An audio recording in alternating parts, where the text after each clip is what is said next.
Hello, everyone. Welcome to the Your Mark on the World show. This is a special edition, the Giving Tuesday Streamathon. What you find me doing this morning primarily, it's midnight on the West Coast. I'm here in Salt Lake City, Utah, in Mountain Time Zone, about 1 a.m. And we're getting started with the Streamathon. I find myself wondering at this point what I've gotten myself into. We're in for a long run, 24 straight hours. I'll be here at this desk reporting. I'll be spending most of my time talking to guests, people that will come on the show and talk about their respective causes or about Giving Tuesday. And so we'll have a great day. I think at this point I've got about 65 interviews set up throughout the day. Our first one is in just about 59 minutes from now. We'll be having a guest on from Korea. Sid Chatterjee will be our first guest. He is the United Nations representative to Kenya. He's in Korea on mission. And so we'll have a visit with him coming up shortly. But I look forward to visiting with all of you throughout the day. It'll be fun to see how long I can stand this, how long you can stand me. We're going to have to feel our way through this. It's as we go, trying to figure out how to spend some quality time together. I want to perhaps start by looking at some Twitter feed with you. Let's see here if I can pull up the right window. Yeah. So here's, you should be seeing the Twitter feed. Now, this is the Twitter feed for the hashtag giving the GT Streamathon. And so, of course, some of these tweets are mine, but one of our guests, I think our 4 a.m. guest, is the PTK Botanical Garden. I look forward to visiting with them. Let's take a look now at the Giving Tuesday, the latest there. So I won't insult you with my bad Spanish, but looks like we've got some interesting content here.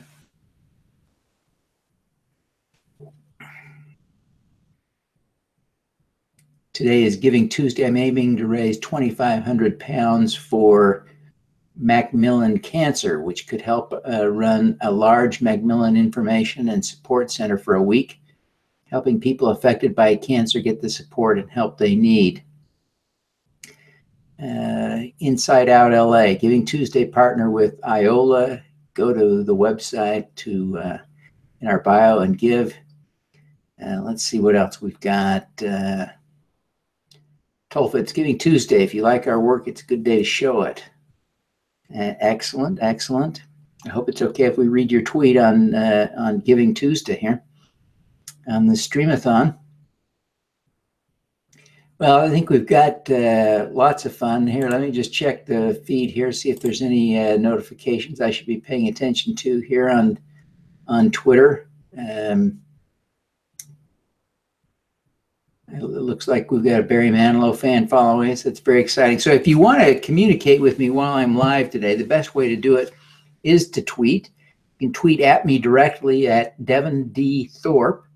You can also tweet with the hashtag GT Streamathon, which I'll be following closely throughout the day. So feel free to do that. Let's just take a minute. I want to introduce you to our first guest, Sid Chatterjee. And so to do that, I want to play an interview I did with him. I guess this was 2 years ago. 2 years ago, I did this interview. So take a look at this. And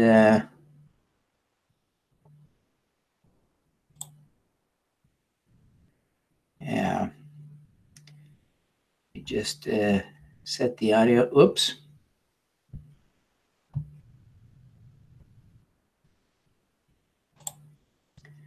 Okay, we'll get this. We'll get the hang of this yet.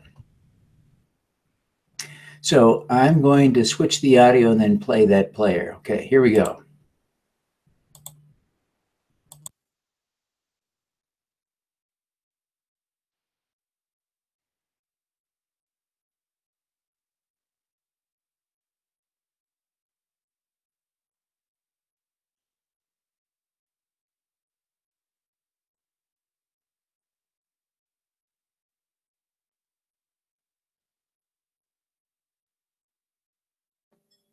Hello, everyone, and welcome to the Your Mark on the World show. I'm your host, Devin Thorpe. I'm a Forbes contributor covering social entrepreneurship and impact investing, and we're really fortunate today to have an extraordinary guest with us. Sid Chatterjee is the area representative for the UNFPA in Kenya. Just a fantastic individual. He's been on the show before in a prior capacity. Sid, welcome back to the show. Thank you, Devin.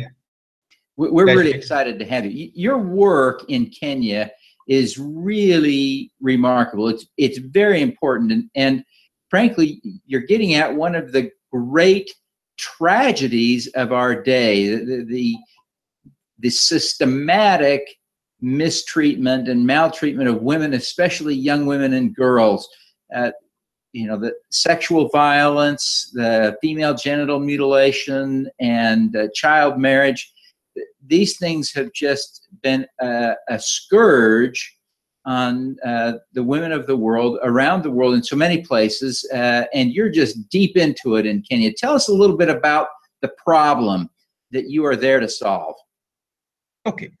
Devin, you know, I think Kenya represents the best and the worst of things. But the best of it is that there is a first lady in this country who's been an inspiration, the wife of the president of Kenya, Margaret Kenyatta, who's really been an inspiration. And with her clarion call of no woman should die giving life, has been something that the entire UN family and UNFPA in particular have really taken on. And what we want to do is really address the scourge of maternal deaths at the outset. Kenya has a very, very high maternal mortality rate, and that's what we're trying to reverse. As I mentioned before I arrived to pick up this new position, Dr. Babatunde Usataimon, the executive director of UNFPA, his marching orders to me were very clear. He said, Sid, you have to go and change that dire statistic. It's simply unacceptable that Kenya, which is such a progressive country, has such a high maternal mortality rate. And that is what the First Lady took on. And this woman has gone and run a half marathon and a full marathon and really put herself into the thick of it. What we are doing is really galvanizing the counties. There are 15 counties of Kenya's 47 that contribute to 98% of the maternal deaths. And what we managed to do is get the leadership of these counties to take responsibility. We took the governors, parliamentarians, and finally on the 4th of March, we got the religious leaders of these counties to join this fight of ending maternal deaths. And I think, you know, every time, Devin, a mother dies in Kenya, it is pushing that family into poverty. Why is that? Number one, you know, there's a delay in decision of putting that mother from a traditional birth attendant to a facility. So once she gets to a facility, again, you know, the medicines, etc., need to be bought. And then she dies. And then in Kenya, you know, once you have to bury a person, there's a huge ceremony that accompanies it. So as a result, it's actually impoverishing not just families, it's putting, you know, it's causing malnutrition amongst children, because the primary caregiver, the mother, is the foundation of the home. And if she goes away, everything else falls apart. So girls are married off early, you know, children get malnourished, they drop out of school. So the impact of that is not just at the family level, but at the community level, but it affects the nation too. So what we have is a government which last year put in place a policy where free maternal health care was legislated. So I think that's a very good thing. It's now about ensuring that it's there. It's about ensuring that the quality of care is there. And it's about ensuring that the inequity of the health care is provided for. And that is what UNFPA, along with its partners in UNICEF, WHO, the World Bank, UN Women, and UNAIDS are collectively trying to do, is to really change that statistic. The second part is, of course, the scourge of sexual and gender-based violence, and Kenya is no exception. 1 in 3 women globally go through some form of gender-based violence. That's a statistical fact. Kenya is no exception to that. But there is legislation that the government has put in place to try and change that. And what UNFPA is doing is really doing the advocacy, working with our partners in civil society, working with our partners in the government to really change that, bring to the attention that the scourge of gender-based violence is simply unacceptable because it is putting 50% of Kenya's workforce out of action. And that is a workforce that must have equality. That is a workforce that must be empowered. That is the workforce that is going to take Kenya into the Vision 2030, which the President of Kenya has beautifully articulated, where he wants a wealthy, prosperous Kenya, where human capital, equality, and prosperity is the order of the day. So that is what is going to happen. Finally, of course, is FGM. FGM, Devin, is brutal. It is female genital mutilation. Kenya has made progress. Kenya was at about 35% practice, which is 1 in 3 women nearly in 10 years ago. And that has now come down to about 21%. Credit goes to the government of Kenya for putting legislation in place. They've got a gender-based violence center. They've got an anti-FGM board.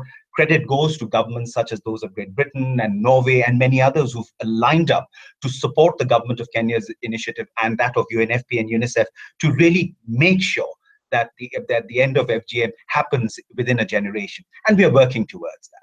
So there are issues there. But those are not impossible because we've got the political will, we've got the political capital in the country, and we've got the leverage of civil society partners that have really rallied around to move this effort forward. Over to you, Devin. The FGM issue strikes me, and of course it's a fascinating problem. I hate to call it that, but it is a fascinating problem to those of us in the West for whom it is a very foreign practice and a shocking practice. And one of the things that is most shocking about it is that the women seem to be choosing this, that even some of the young girls choose to be cut. Their mothers are often either doing the cutting or facilitating the cutting on a very personal level. They're personally involved in this. So there's a cultural value that needs to be overcome. How do you overcome that cultural value that says we must be cutting our children, our girls? You're absolutely right, Devin. Very pertinent point. It is a cultural issue. It has nothing to do with religion. It's so deeply entrenched. It's like the caste system in India. You know, when India is seen as a country which is progressing, you still have the caste system in practice. You still have child marriage in practice in India. Kenya is no exception to that. But what is happening is that while the government has put this legislation in place, it has to be enforced. There has to be the shock and awe of justice that must follow people that do practice this, whether it's FGM or forcing a girl into child marriage. The second part is the community sensitization that needs to take place. And this is a collective responsibility. This is not just the government who can do it. It is civil society partners. But it's finally at the school level where every boy at home and at the school needs to be taught that a girl is equal to him, where equality is practiced from there, where equality is practiced at home, so that it's an intergenerational practice. And when mothers go and get their daughters cut, they think they're doing a favor to their daughters because they will not be marriageable. There are boys in Samburu and parts of Kenya who refuse to marry women that have been cut. So there is an important message which is coming out there. I think Kenya is very, very agile in social media and the social media networks and the platforms that are coming in there. UN Women has, for example, started the He for She initiative globally, and that's also catching on like wildfire in Kenya. So you've got increasingly men coming forward and saying, we have to protect our women. We have to treat our women as equals. We have to end the scourge of female genital mutilation and early marriage. But it's men that need to take responsibility for this. So there has been a clarion call at all levels that men take increasing responsibility, which means as a father, as a brother, and as a son. You know, if we can change that practice, I think that will go away. Because after all, the mother always has the interests of her daughter in mind when she's doing this. Sid, I sometimes worry about a stupid thing, and I would love your feedback on this. But when we talk about the He for She initiative, I sometimes worry that it comes across as patronizing or condescending for men to engage. And perhaps addressing that will help not only me, but others feel empowered to engage on behalf of women. How do you get comfortable that advocating for women and thinking about them is not in some way condescending or patronizing? Devin, men are the culprits. Bottom line. They are the culprits when it comes to child marriage. It is men marrying younger girls. They are the culprits because they have been taught by their families and intergenerationally that they can only marry a woman who's been cut. And those are the yardsticks that have been really put for these men. So they are the culprits. They need to change their mindsets. And by trying to change the mindsets of men, and men actually speaking up what a father does, what a brother does for a sister, is because they have the best interests of their daughter, their best interests of their sister in mind. So it isn't patronizing, because till now men have been the culprits in this. They need to change. And in order to do that, they have to be outspoken to other men. And that's the, gender inequality is not just a Kenya or an India problem. It continues to be a problem in the West too, Devin. And I think that is why we need men from the West to the East and in the entire globe speaking up, talking about equality, because it is us who actually keep the women down. The whole practice of FGM and the whole practice of child marriage, the whole practice of gender-based violence is actually to keep the woman down as an underdog. Well, that is a powerful insight, Sid, and I appreciate you sharing that, because I think that is so important. What are you doing to address other forms of violence, apart from FGM, in Kenya? Kenya, regrettably, the recent survey indicated that there is about 41% of domestic violence and gender-based violence. Now, that is unfortunate, which means we are talking about close to nearly 50% women who have undergone some form of violence or the other. And I think there has to be. We are working at the community level, and that's where the change will have to be. We have to be sensitizing the law enforcement agencies, such as the policemen and the judiciary, that there should be zero tolerance for any form of sexual or gender-based violence. Just a few years ago, UNFP actually undertook a survey where many women thought it wasn't a crime to be beaten by their spouse. In fact, on the contrary, they thought, if you're beaten by your spouse, and this is what they're taught as young girls, that when your husband beats you up, it's a sign that he loves you. Now, that's utter rubbish, but those things take time to change.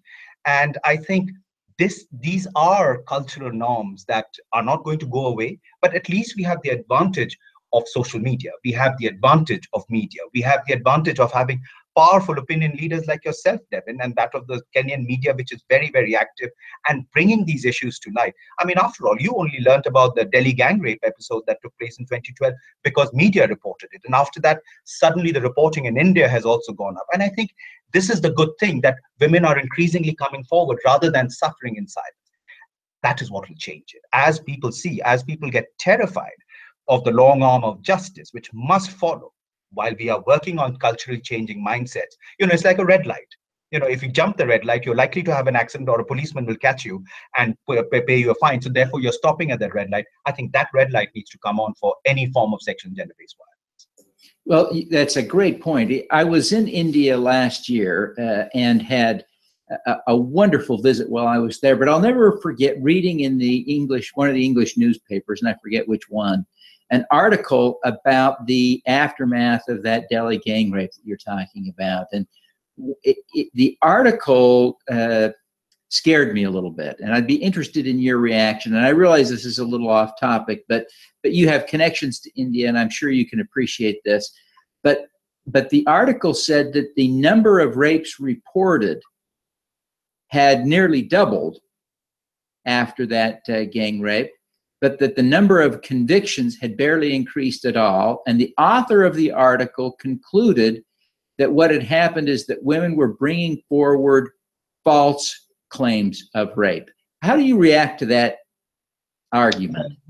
Devin, I mean, people will have their own opinions, but the fact is, what it did show was people came forward and reported it much more. And I think reporting was the issue, even till date. I mean, in India and Kenya, any form of sexual and gender-based violence is highly underreported because of the shame and scandal that the family goes through. But girls are getting increasingly empowered to go and do that. And I think it just has to take place. So while there's been a spike, I mean, people may come up with their own opinions, and that is why you have a justice system to verify these things. That is why you have the rule of law. That is why you have governance, and those are the kind of things that need to come into play. But clearly, we need a three-tier system. The first tier of law and justice, the second tier of communities and law enforcement agencies that are sensitized, and the third tier is at the education level, right at the foundation level, right at the primary school level, where equality is taught. And I think these things will then begin to change. We have the advantage of technology which we must use to ensure that equality becomes the order of the day.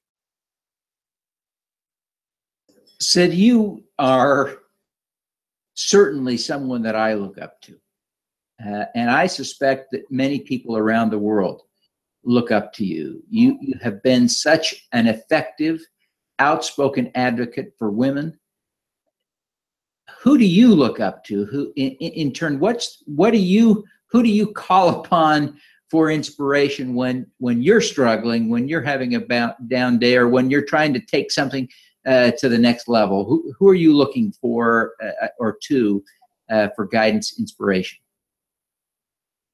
Devin, I must say it is actually UNFPA's executive director, Dr. Babatunde Osotaimin, who's a doctor by profession, who's a father, who's been in the health service of Nigeria, who's come from very humble beginnings, but really progressed and moved not just himself forward, but advanced his family. But what he does symbolize today is where he's put UNFPA and the direction he's given it. He's virtually resurrected an organization where its primary mandate is about ensuring that no woman dies giving life. Its primary mandate is to ensure there's a demographic dividend. Its primary mandate is to understand data and how we can use it to advance humanity. Its primary mandate is to end the scourge of FGM and sexual and gender-based violence and child marriage. He's one person who's actually given that another level of prominence. He's brought the world together to understand what UNFPA does. And therefore, I can't tell you how privileged I feel serving in UNFPA Kenya under a leader like him, who's really taking this several notches up. And the fact is, today, UNFPA's voice, the leadership of Babatunde Osotaimin, is actually being felt in the 150 countries that we are present in. It's being felt in the social media. It's being felt through the regular media. As a thought leader, as an opinion leader, he's really reshaping the way the world looks at women and girls. And I think that is where I draw a great amount of inspiration. I mean, just, my meeting with him before I joined UNFPA was very brief. His one instruction to me was bring down the level of maternal deaths in Kenya, end FGM and child marriage. Very simple, straightforward, marching orders. That is the kind of person that inspires me. You could be doing anything, Sid. You are an exceptionally talented man. And although you were telling me offline, you come from a humble circumstance, you have proven yourself in so many ways to be capable. Why do you choose to do what you do when there are so many other things you could be doing? In a world full of infinite choices, why this?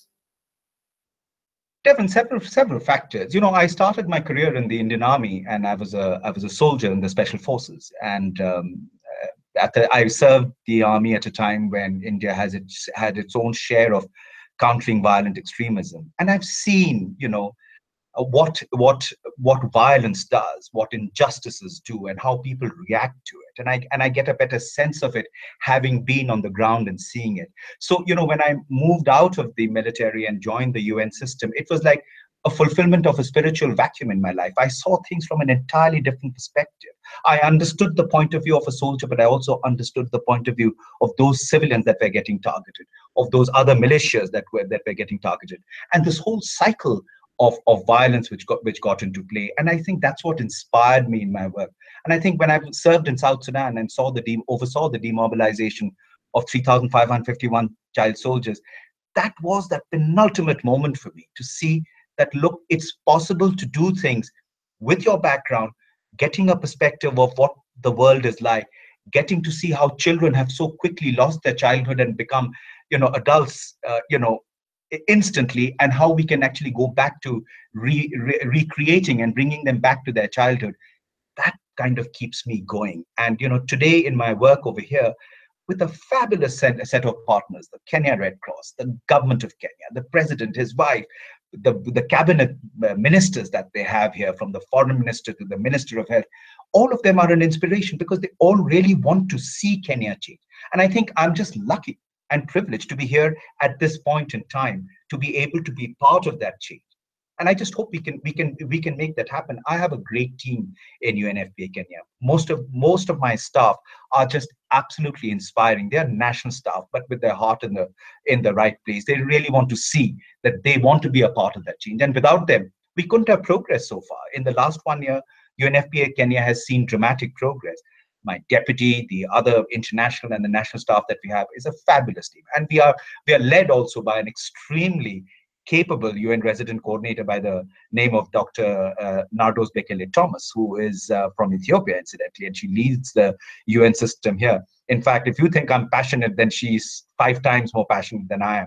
So when you have leadership of that sort, leadership like that of Dr. Osatimon, you are inspired to be part of that change that you're trying to make. So I just feel I'm at the right time, at the right place. Sid, you have had incredible impact throughout your career. And that's how we've come to know each other, because you are having impact.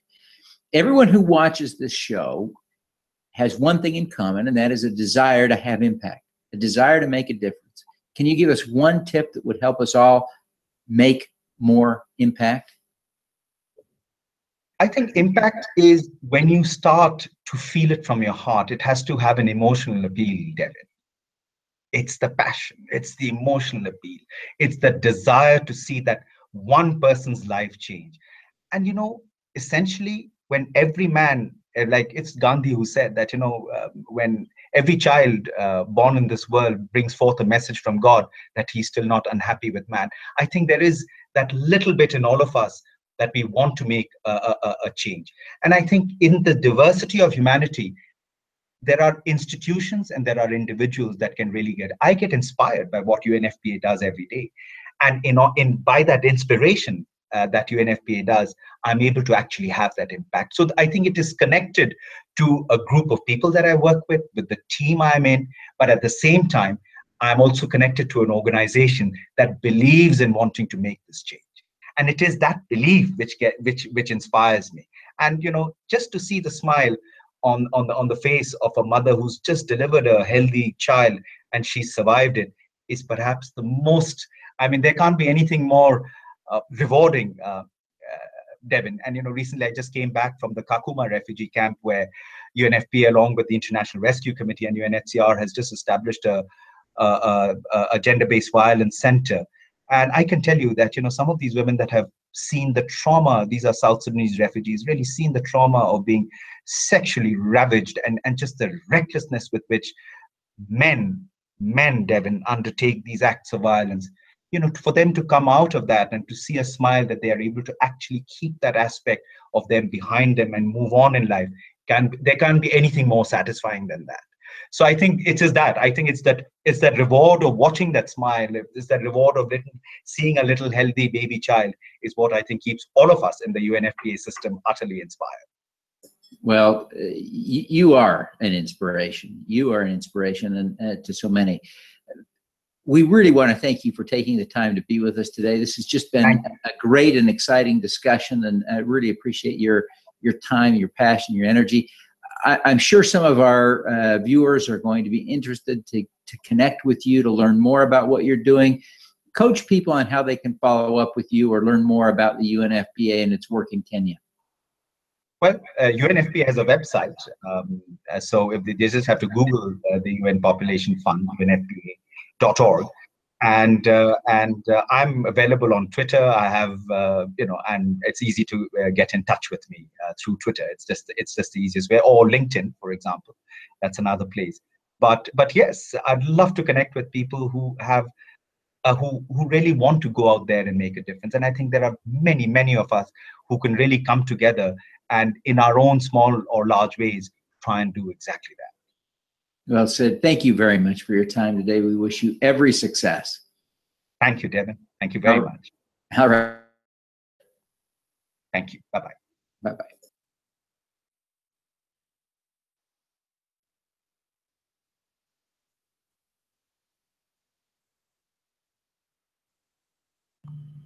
Okay, I believe you can hear me now. I appreciate you enjoying that my name is with me. Emery, and I'm the Director of Human Resources. I really find Sid to be an amazing human being. I'm excited to count him as a friend. I met him when I was in Kenya earlier this year for the first time, though I had him on my show the first time nearly 4 years ago.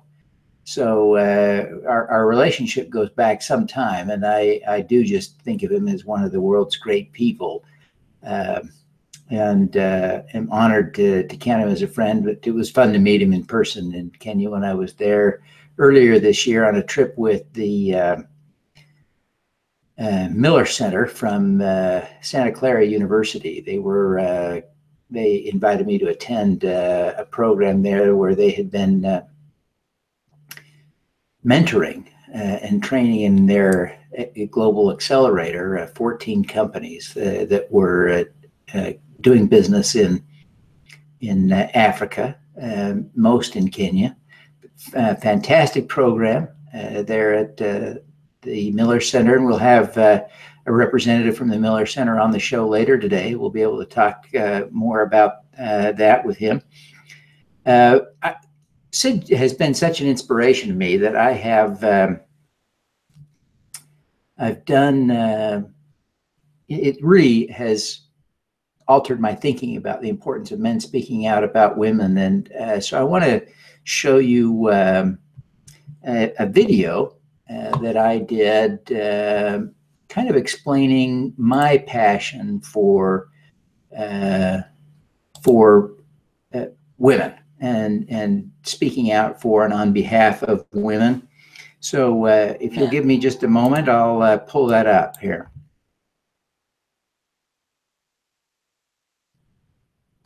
I'm going to turn off my microphone. It'll take about 15 seconds to switch over, so be patient with me, okay?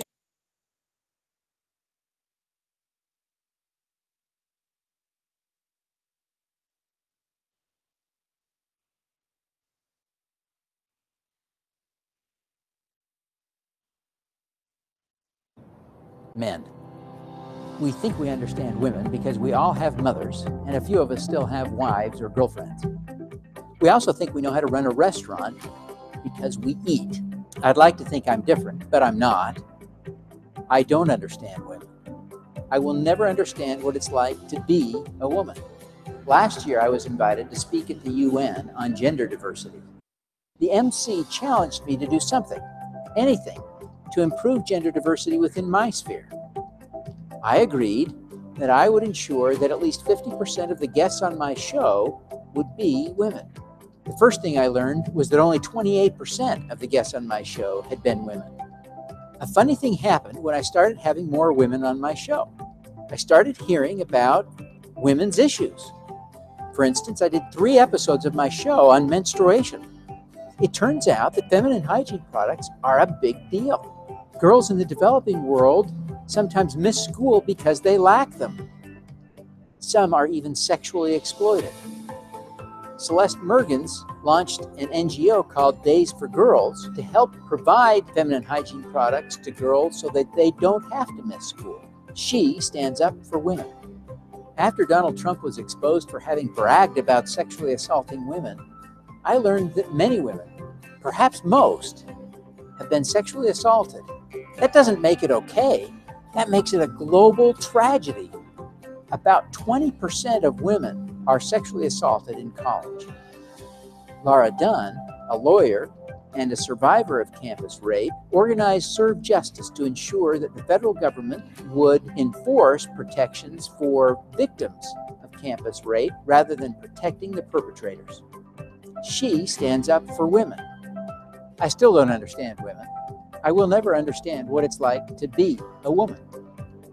What I do know is that women are smart, strong, and powerful. They are equal to men in every way that matters. From From now on, I will stand up for women.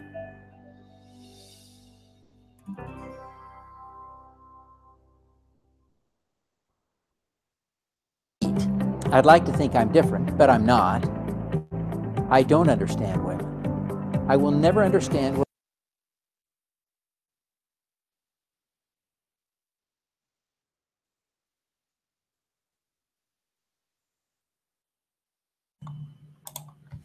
So I'm back. I appreciate your patience with that. I hope you found that interesting, at least a little bit. I had fun, really. Jacob Dunford helped me produce that video. He's a phenomenal guy. And I think in the end that was an important message that I'm happy to have shared with people. You know, my personal mission is to use my platform to help solve the world's biggest problems. It sounds grandiose, but I really believe over the next 30 years, we can make huge progress toward the eradication of poverty, disease, and climate change. We have to make good choices in order for those things to happen, I believe. But I believe that we will. I believe that we can. And I believe that we can shape very much the world that we live in our lifetimes. For most of us, 30 years is a time frame in which we feel likely, all of us, to still be alive. Even if we're 70 years old, there's a good chance of being alive in 30 years, especially with the way that technology is evolving. So it is an exciting time to be alive. One of our guests coming up will be Celeste Merkins. She's a remarkable woman. I want to just share a video of her. So if you'll forgive me again, I'm going to turn the microphone off so I can play the video here. What it's like to be a woman. Last year, I was invited to speak at the UN on gender diversity. The MC challenged me to do something, anything, to improve gender diversity.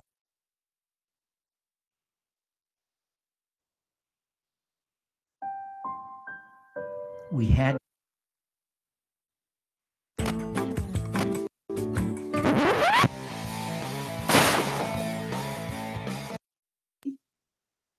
Hello, everyone, and welcome to the Your Mark on the World show. I'm your host, Devin Thorpe, and our guest today is a rock star in the nonprofit world. We have with us Celeste Merkins. Did I get that right, Celeste?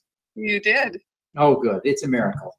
Now, Celeste is the founder and executive director or CEO of Days for Girls, a remarkable nonprofit that is working in 101 countries around the world to provide girls with more days in school by helping them get access to feminine hygiene products. Celeste, welcome to the show.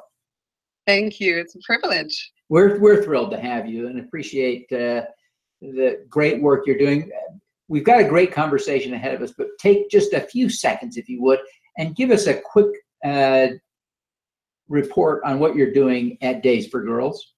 Oh, it's really kind of a miracle. We have volunteers all over the world, more than 60,000, who work to make sure that women have more days of productivity and are able to care for their families better, and girls can stay in school. And we do that in really innovative ways. A lot has happened since it was founded in 2008, and we've learned a lot of lessons along the way. But one of the big ones is that little things make a huge difference. And it turns out that pads aren't a little thing at all. They make a tremendous difference. And by networking all these volunteers together and sharing resources and knowledge, we have a huge global impact and way to measure what's important to women, girls, and communities all over the world. You know, 10 years ago, no one was talking about this. No one that I remember. Yeah. Now, you've really made this an issue globally. People are talking about this as an issue and a solution. And of course, you've been tremendously impactful. And so you come at this really with some wonderful insights, and you've put together really, and I hope people that are watching this and haven't read what you put together for us will visit yourmarkontheworld.com /can-learn-maxi-pad-u-think, just because you've written some great comments there. I hope the link is in the YouTube video. If you're not there, go there and read what Celeste has written. But Celeste, let's talk about what you wrote for us. You gave us some 5 tips for reversing cycles of poverty, and your first tip was to seek the wisdom of those you serve. Why? Well, I think that a lot of development solutions kind of forget to do that. We assume that what we know is the best solution of all, and we just want to share what we know works for us. And I've certainly seen where that can be not only detrimental, and we can talk about that more, but importantly, when you do listen to them, there's a tremendous impact that happens just because you sought their wisdom. So Days for Girls kits, for example, when we first brought the kits, it didn't even occur to me, one, that this was even an issue. I had no idea that, and I was actively seeking solutions to reversing poverty in a tremendous way, and never thought to ask this question. And the first solution I thought of was disposable, right? But we knew that if they needed food and we sent money for pads, they'd use that money for food, and any of us would. So we knew we needed a sustainable solution. When we got there, the first solution we brought was frankly awful. And I could say that because I helped design them. And they were white because sanitary things are white. They looked like a pad because it was a pad. And frankly, that didn't work for them, for social and the stigma, the shame. And so we started asking, what does work for you? What matters? We had to figure out how to make a pad not look like a pad.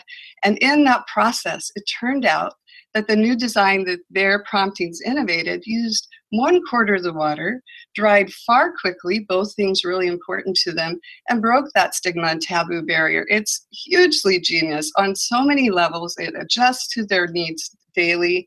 And that would never have happened if we didn't seek their wisdom. And it turns out their genius wisdom can be applied to not just that, but importantly, the curriculum that goes with it, the health curriculum, and also now the social innovations of making it a local enterprise.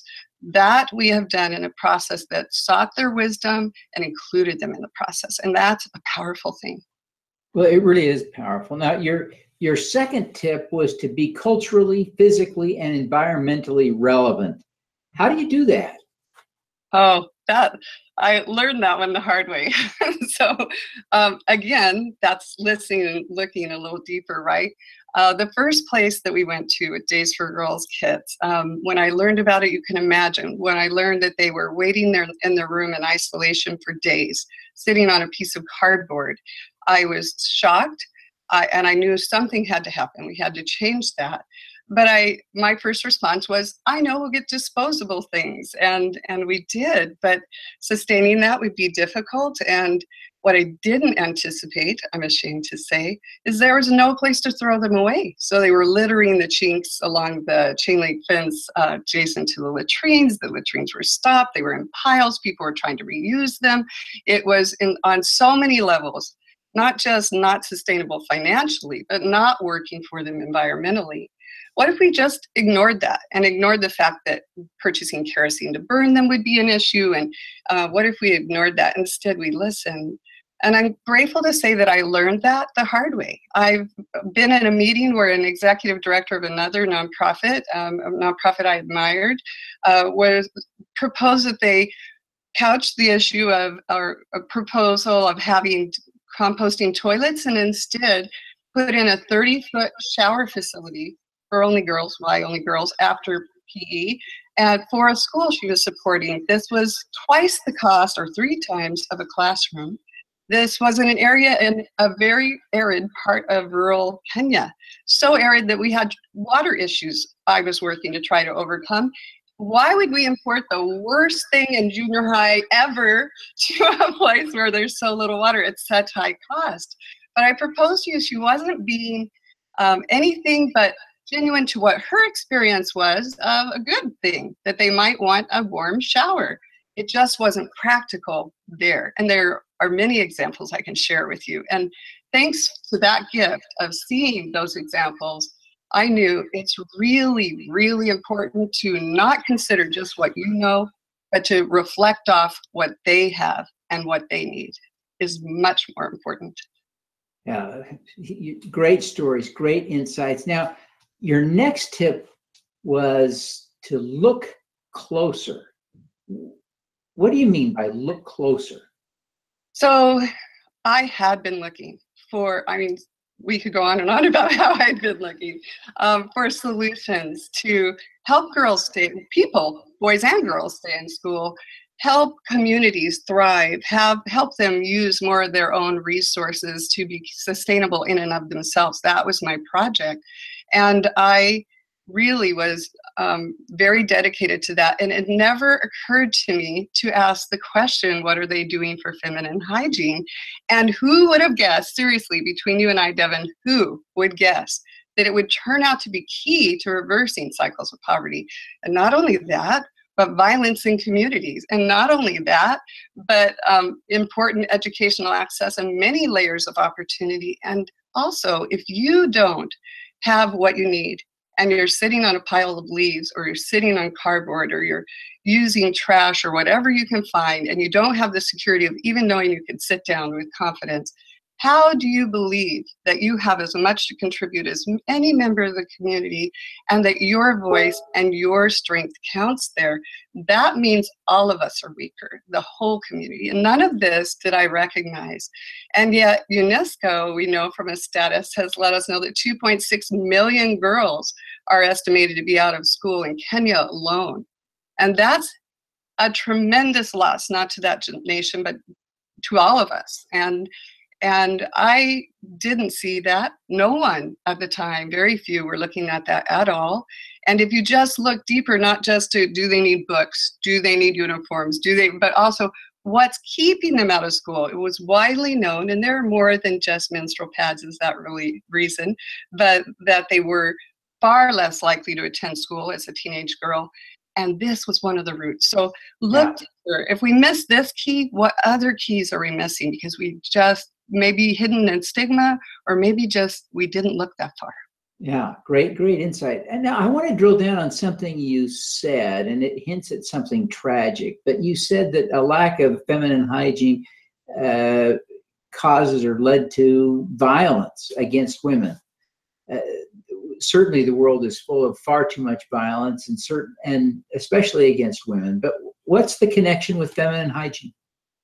Oh, I can give you many examples, but I'll start with the first one we did. So we brought our first distribution of washable pads. They were so grateful. Their smiles were tremendous, and they were so thankful. The first girls came up and said, "Oh, thank you.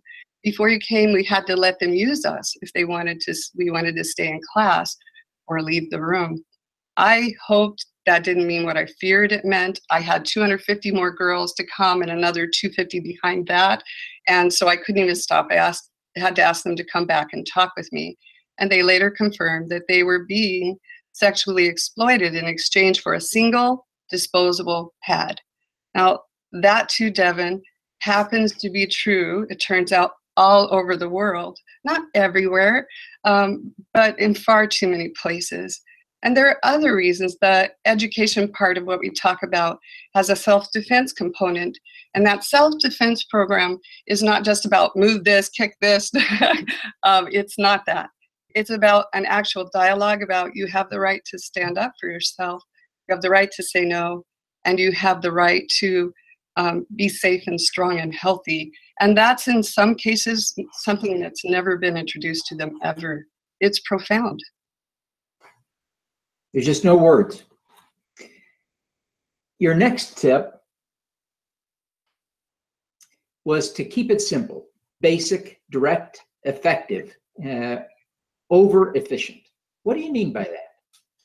So one of my favorite books is the book Cradle to Cradle. It's a phenomenal book. I don't know if you've read that, but it was at the time a real shift, and done by an architect and a chemist, and they're amazing. It's a profound description of how our industrial efficiency is not as important as effectiveness. And we've lost that in the dialogue to be bigger, brighter, smarter, faster.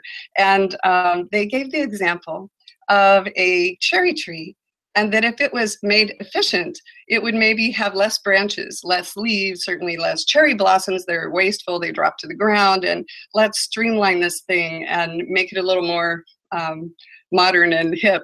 But indeed, there are efficiencies or effectiveness that is not necessarily apparent at first glance. Those extra cherry blossoms fall to the ground and nourish the tree and the fruit to come. The leaves and the branches provide housing for critters, for birds and insects that in turn can help the tree. And besides the benefits of shade and loveliness and the fruit that comes, that sometimes in our fight for more snazzy, bright, sparkling, and we lose what's the root of it. We lose that looking at what is really effective. Doesn't have to be big and bright. In fact, I would argue the most genius solutions are the simple ones, and that's harder than big and elaborate. To keep it simple, keep it direct, keep it effective and owned by those you're working with. Oh, fantastic. Great insight. And your last tip was community-led development. Why is community-led development important? I think we hear this a lot, but what's your experience that would prove that this is important? We can take these incredible innovations that are washable pads that last 2 to 4 years to them. And that seeds the market and includes volunteers who become an army of awareness building and so many cascading benefits, and that's lovely. And that's effective.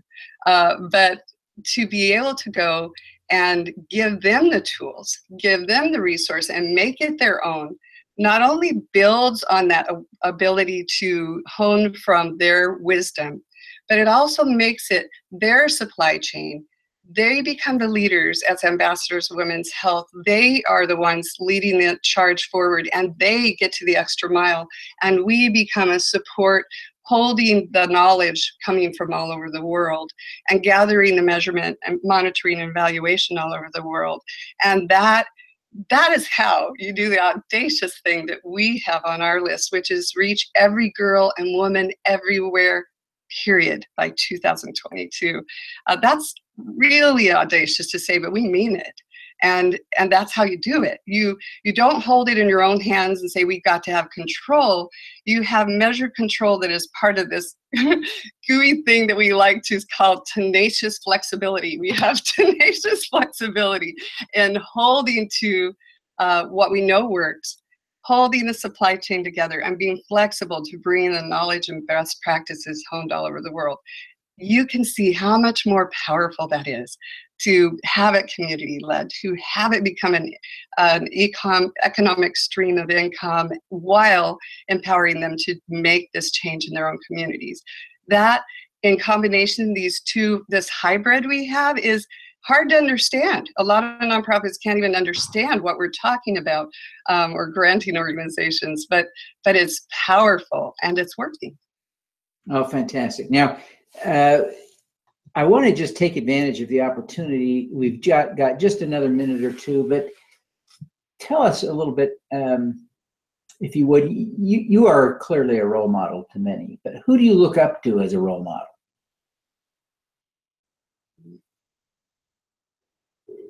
Oh, so many, right? I'm sure for both of us.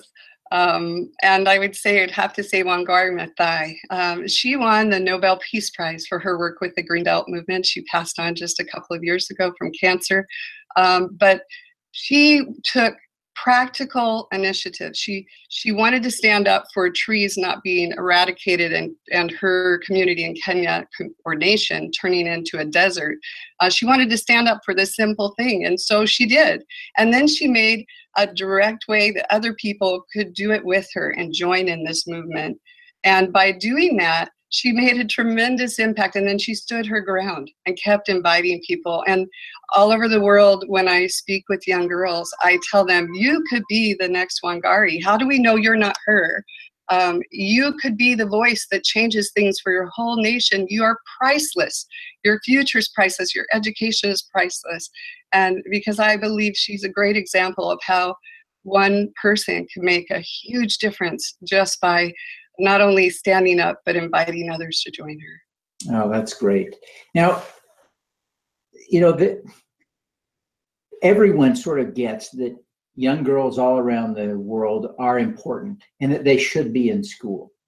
But most of us don't do anything about it. Why did you feel compelled to do something?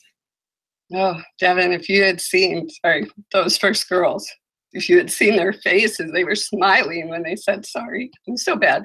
When they said, thank you, we had to let them use us.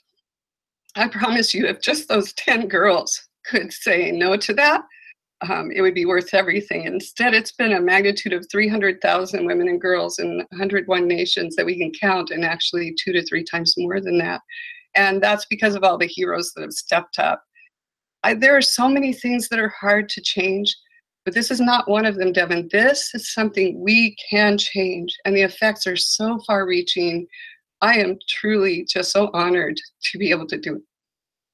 Well, thank you. That's a great answer. A great answer. Now, you've given us 5 great tips, but we ask all of our guests for an impact hack, and one more tip that would help us do good. Do you have one more in you? Yes, actually. I'll limit it to one. I would say it'd be lead from gratitude. When you lead from gratitude, you're recognizing the good that's happening around you. You're recognizing the team effort and what is going really well. And by actually taking time to point that out to your team, to recognize and take that moment to see the reach that you're making and what they're doing, it turns out to be an attitude of joy in your team, and also that they can then play to their strengths because they know what you appreciate about what's happening. And choosing to consciously lead from joy is really a powerful way to make sure your passion is something that's not heavy. You're just going with the flow, if you will, and that your whole team gets to enjoy that process. Because when you're working hard, like most of us are, it can become heavy, and it isn't if you're working from joy. Oh, fantastic. Great insight. Now, before you go, please tell us how we can get in touch with you and learn more about the great work that you're doing at Days for Girls. Oh, that's easy, and please do. So our hashtag for social media is Days for Girls, or the way to find us is Days for Girls, DAYSFORTIRLS. And you can always hop on our website. Their phone numbers and addresses are there, and we love to have everyone find us there. Fantastic. Well, again, Celeste, we really appreciate the time you've taken to be with us today, and we wish you every success in giving girls more days in school. Thank you. Such a privilege. Let's do some good.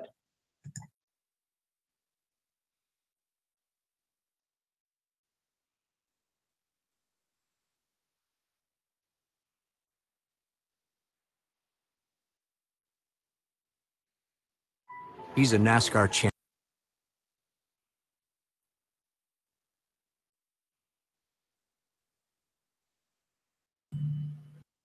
I believe you can hear me now. I'm excited to be back with you. Thanks for your patience while we did that. I'm expecting Sid Chatterjee to join us any minute now.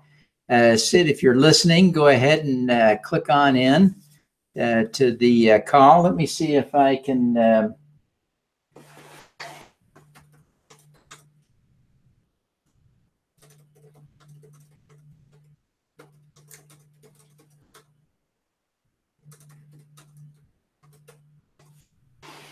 We should be able to get Sid in here momentarily.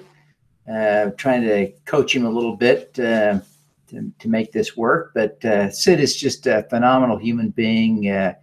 As I mentioned, he leads the UN in Kenya as the UN representative from Kenya, and is doing some great work.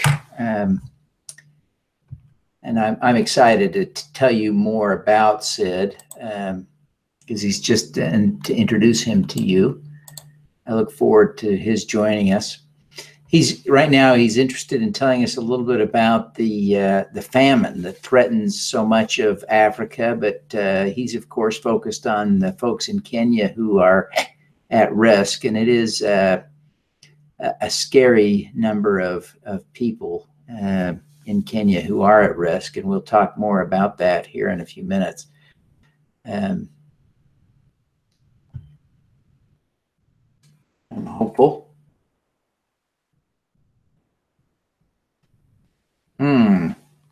Having a little problem with Sid here.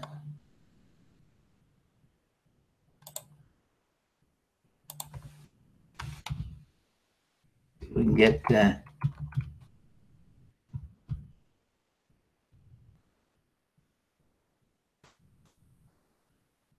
still trying to get Sid in here.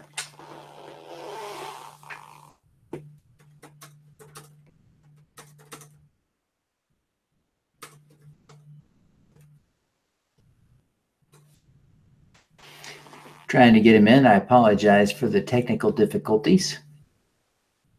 I'm sure we'll get him in here shortly. Trying to coordinate with him a little bit to make that work. Fingers crossed here that we'll see him join us.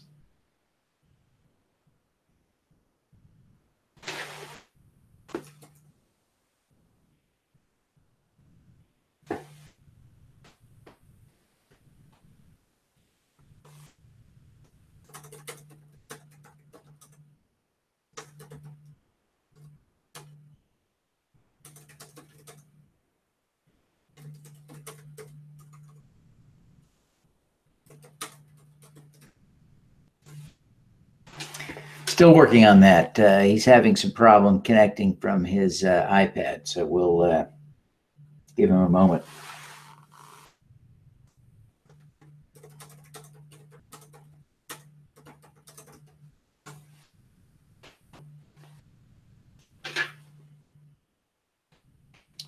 Okay, we're going to try and get him in here another way. Yes.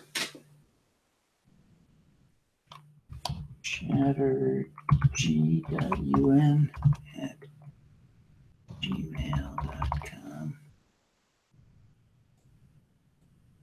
Let's hope we can get him here. Fingers are crossed. Let's hope. Let's hope.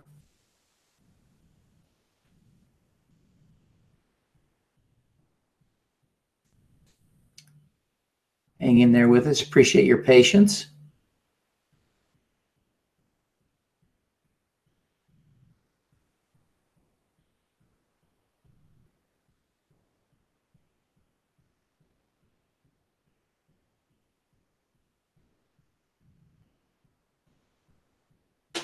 Let me see here.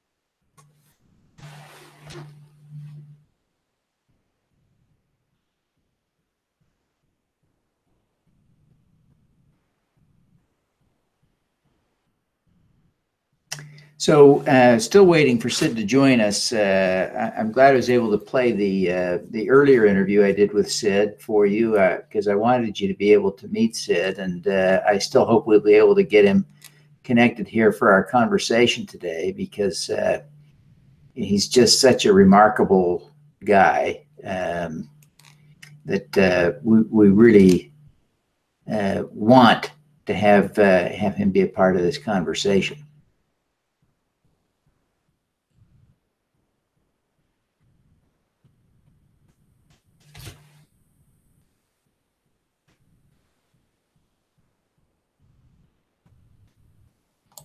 It's a shame that we're having this problem.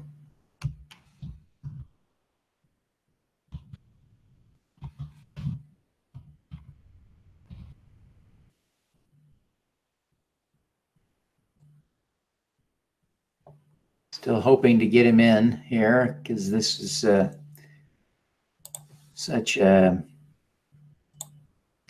important conversation. I really want him to be able to participate. Ah, there we go. Thrilled. Here, let me turn you on here.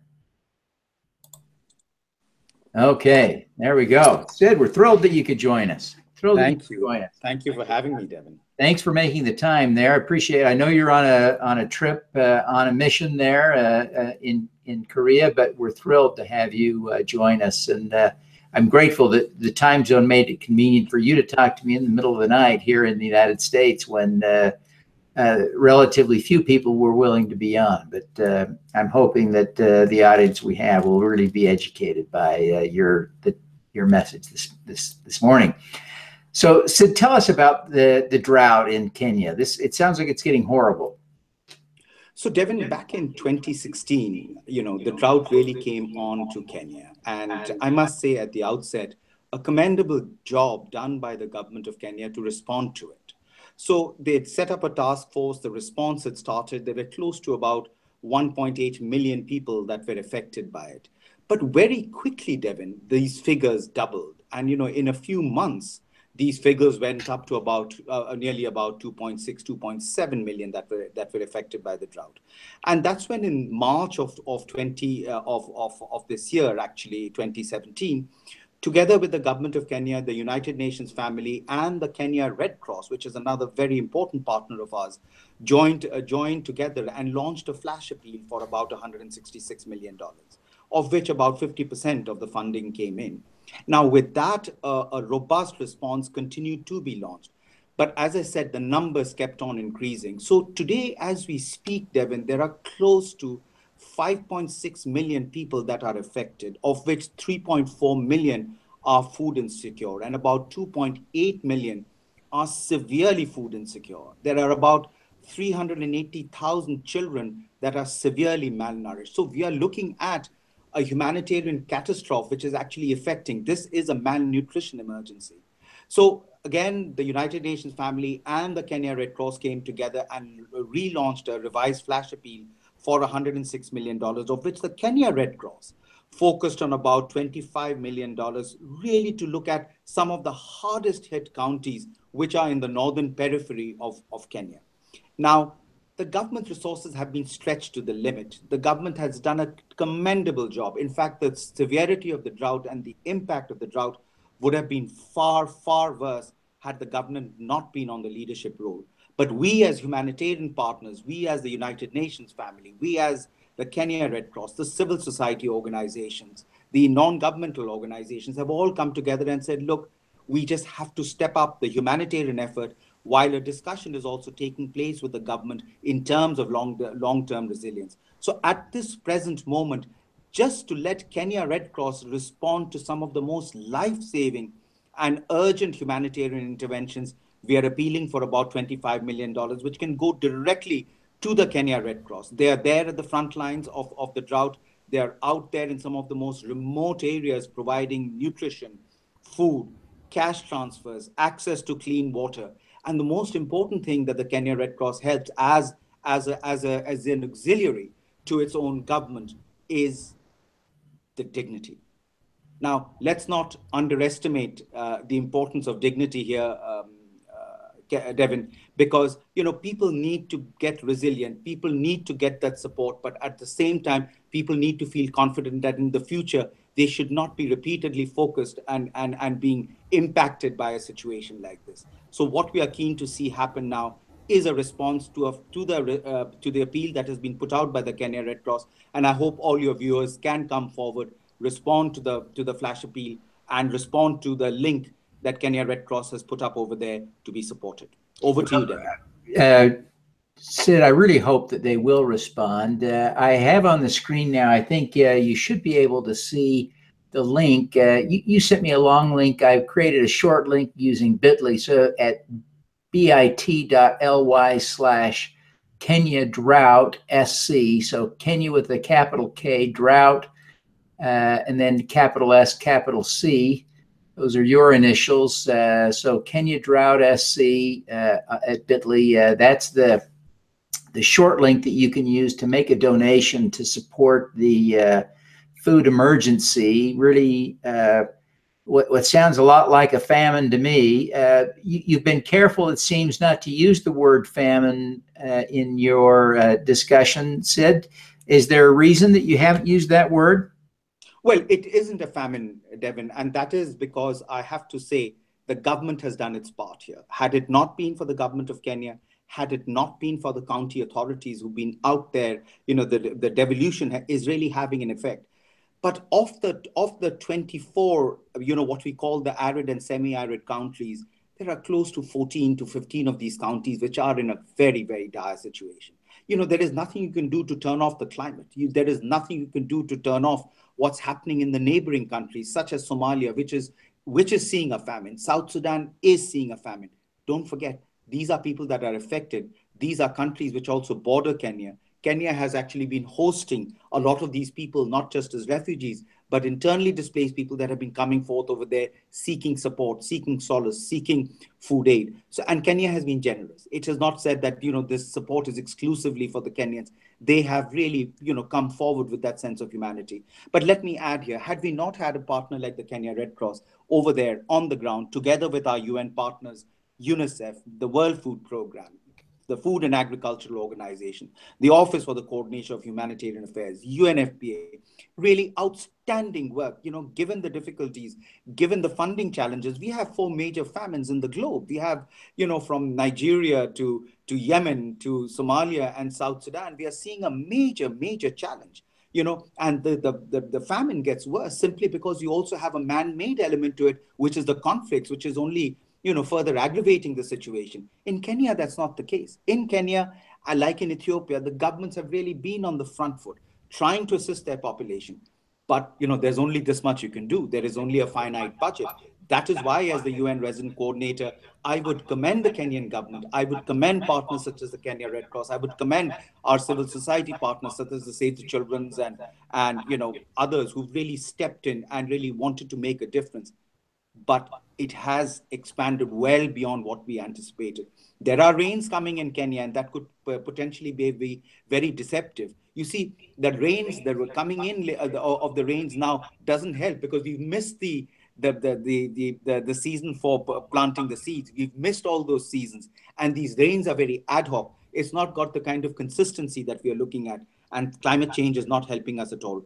But what the discussion that we are right now having is really with the Office of the President, with the Office of the Deputy President, key civil society partners, the World Bank, Africa Development Bank, as to what could be a window to a future Kenya 5 years from now, which could not just be food secure, but potentially serve as a breadbasket for the rest of the sub-region. Frankly speaking, Kenya is in that position of doing it. There are counties in Kenya which have adequate water within, close to a kilometer down, and saline water, which needs to be pulled out and desalinated and could serve Kenya for the next 70 years with fresh water.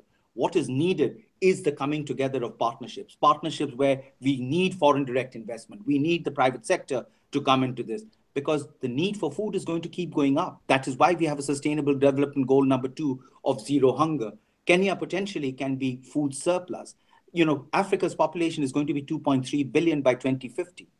If we are smart, if we make those investments now, then Africa will reap the opportunity of an agricultural dividend, because agriculture alone in Africa will be $1 trillion worth. So again, any of your interested entrepreneurs sitting on the West Coast or in the United States of America, because here is the future.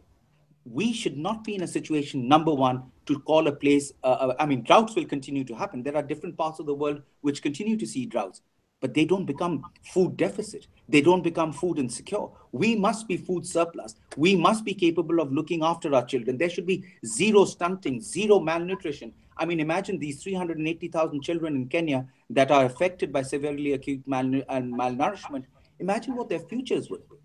These are children deprived of micronutrients, deprived of that growth that they need from this food, and they would grow up into adults, but with a lack of cognitive skills and those things. So there are long-term implications of food insecurity and all that. And I think, food insecurity has been a major cause for conflict in the region. It has been a competition for resources and water and food. So we just have to make sure that if we make those investments right, not only will we create a huge amount of employment for the young people, these parts of the world are seeing an immense youth bulge. Young people need to be employed. It also gives an opportunity for that word I used earlier, Devin, of dignity. We should not be reliant on aid and handouts anymore. Right now, we are responding to a life-saving situation. Therefore, my appeal to your audience, and just focus on providing support to the Kenya Red Cross. Let's go over this hump, but then let's look at what a long-term resilience building approach would look like. Excellent. Now, Sid, quickly tell us, where does the money go? If someone makes a donation today on the website, where does the money go? So Kenya Red Cross, the link that I sent you, has a very robust system of getting this money collected and accounted for. Kenya Red Cross has a very transparent system of putting its accounts up on the web page, just as the UN agencies have. So they have a very straightforward system of accounting for it. They will tell you exactly whether the money is going in for cash transfers, whether the money is going in for responding to malnutrition issues, whether the money is going in for procurement of food, or it is to truck water down to some of these places which have a complete absence of waters. And sometimes destocking. What Kenya Red Cross also does is, from the pastoralists, buys up some of their cattle and sheep and redistribute it so that people have an opportunity to address the issues of acute hunger, for example. But it will all go towards, that's why I sent you the link to the Kenya Red Cross, which has a very transparent and highly robust system of accounting. Fantastic. Well, Sid, we really appreciate you taking the time to be with us. It's just, it's a thrill to catch up with you again. I was honored to meet you earlier this year in Kenya for the first time in person. I know this is the third time you've been on my show now, and it's, I admire so much the work you're doing and the efforts you've made to make the world a better place. You've got such a great history in advocating for women, and I really just admire enormously the work you're doing, and thank you for taking the time to be with us this morning. Thank you, Devin. It's always an honor. I think you're a great humanitarian spirit, and to interact with you is an honor for me. And you've said the right thing. We've entered the 16 days of activism.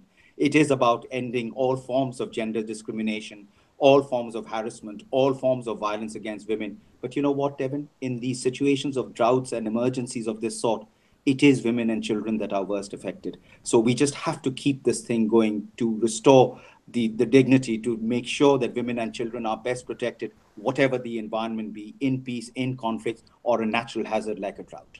Thank you. Thank you, Sid. I really appreciate you taking the time to join me today. It's just been an honor and a pleasure to have you. You have a great day now, and good luck on your mission in Kenya. Or I mean, in Korea. Thank you. Thank you, David. Thank you now. Bye-bye. Bye-bye. Well, that was Sid Chatterjee. Just an honor to visit with him. I neglected to do something at the top of the show that I intended to do. Let me do it now. If you are watching the show as a replay, at this point now you've been listening for about 78 minutes. If you're watching a recording of this show. If you are trying to find an interview with a particular organization, you can, of course, fast forward through this on the YouTube player to find the interview. We started this at midnight on Giving Tuesday Pacific time. So if you can figure out the time that your organization appeared on the show in Pacific time, you can just scroll that many hours forward. So if they were on at 7 a.m. Pacific time, just scroll 7 hours into this player and you'll be able to find that interview. So 7 hours in is 7 o'clock Pacific time. So that's the key to that. Let's just take a minute and check Twitter, just see what's going on there. We've got a minute. Let me just flip over to the browser here and I'll share my browser with you. Whoops, I wonder if I got that wrong. Yes, I did. I'm going to stop that and try again.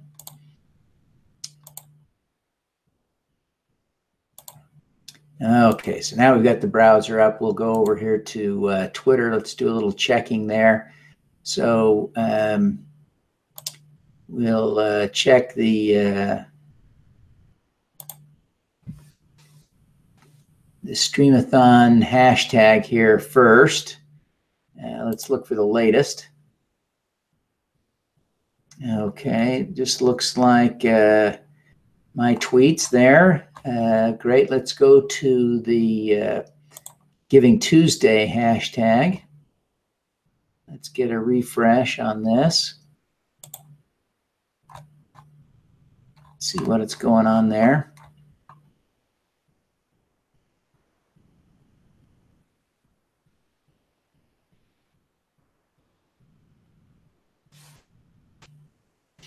Okay, those who are happiest are those who do the most for others. Booker T. Washington, great GivingTuesday wisdom. Great wisdom there from the Philanthropy Network. So happy GivingTuesday from Earth Trust, the perfect day to announce the relaunch of our Earth Trust Friends scheme. Becoming a friend is the best way to support our work. Look after wonderful green spaces and make them accessible to everyone on Earth. earthrust.org.uk/joinus.aspx. So anyway, some great stuff going on there. Let's just see what people are tweeting at me this morning as I'm working on this. Looks like a couple of the East Africa Climate retweeted my tweet about Sid Chatterjee joining us. Jean-Paul Laurent, who will be joining us later, liked a tweet that we tweeted. So in any case, it's sure fun to be able to kind of follow along and see what's up. Let's see, we'll stop sharing here now and go back to the camera, but I really am excited about what's going on today. I do have a couple of other videos I want to show you. You know, one of our guests later this morning will be Celeste Merkins. I shared with you my interview with her and the interview I did earlier about women and my passion for advocating on behalf of women. But a lot of that comes from Celeste. I've got a little short video I did that highlights a little bit of the work that she's doing. And so let me just pull that up for you just momentarily. Let's pull up the browser again here for you. And I will have to turn off my microphone to play the video again. So be patient with me here for about 15 seconds while we make that transition.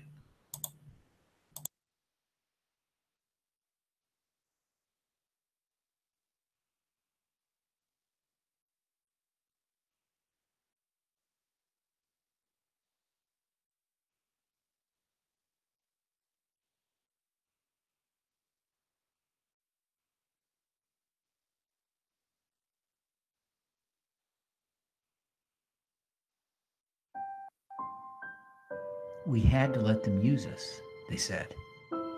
Celeste's mind raced. What did they mean? She feared the worst.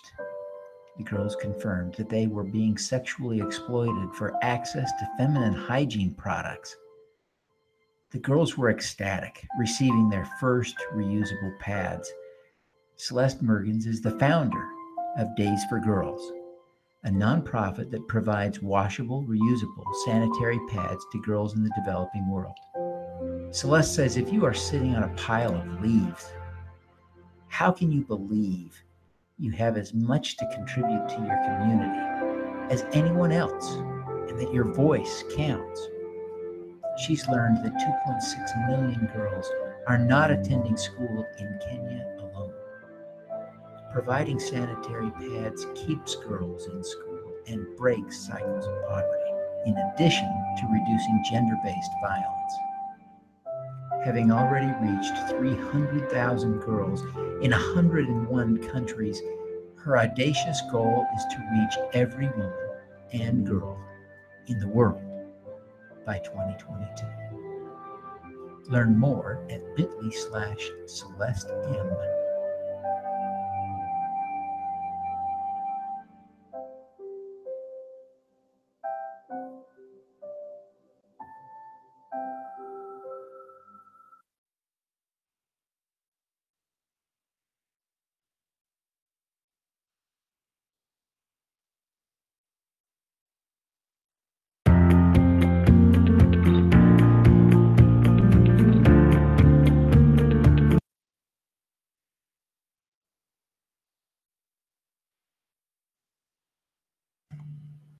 All righty, we're back. I hope you enjoyed that little video about Days for Girls. That organization just does amazing work. Again, we'll have Celeste on the show later today.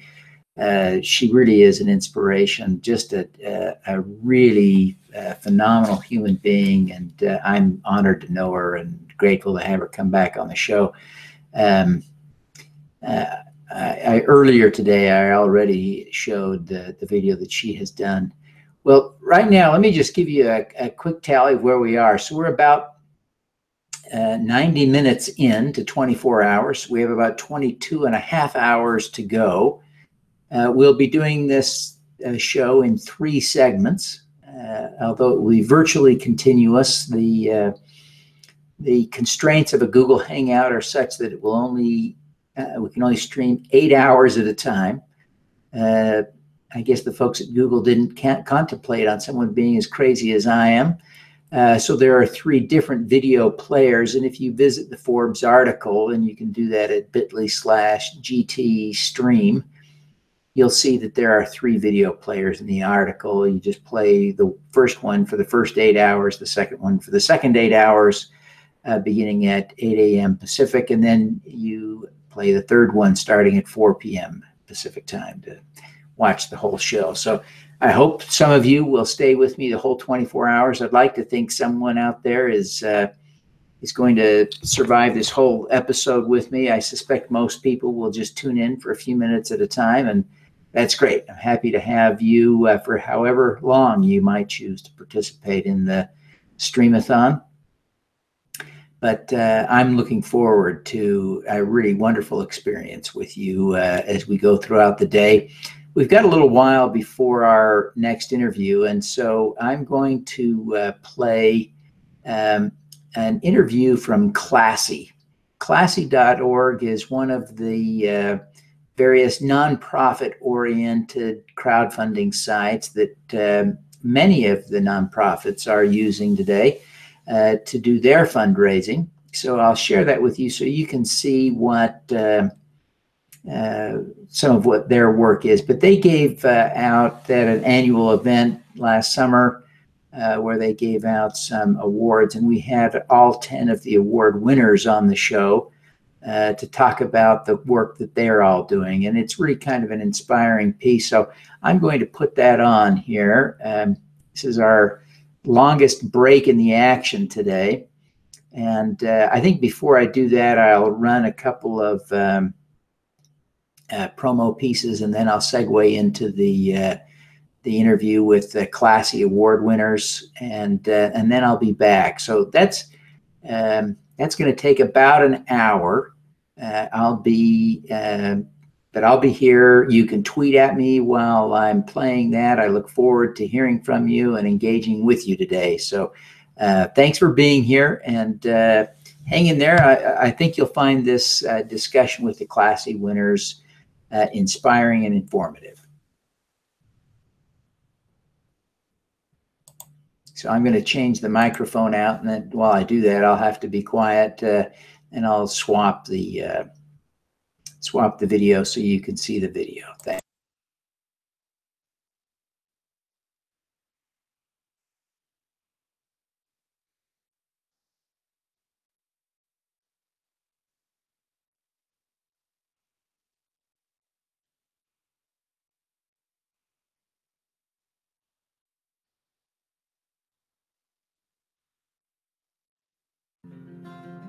Hi, everyone, and welcome to the Giving Tuesday Streamathon. I'm having all kinds of fun. I'm thrilled you're here and appreciate you coming. My name is Devin Thorpe, and apparently I have slipped away from my desk. If you see me, ask me to come back so we can get the show on the road. But while I'm gone, let me tell you just a little bit about something I've been working on all year.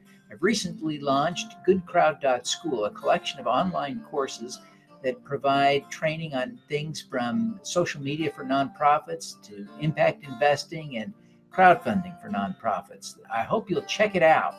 In fact, to encourage you to check it out today, I'm offering a special today only. Every course is half off, 50% off today only. You can also buy all the courses for one low price. You can subscribe for a low monthly fee or buy a lifetime access pass for one affordable payment. Of course, those are half price today, everything half off. I encourage you to check it out. Visit goodcrowd.school. Use the coupon code GivingTuesday to get your 50% discount. Now, I'm sure I'll be back in just a minute. Thanks very much for joining us today, and I hope you're enjoying the Giving Tuesday Streamathon.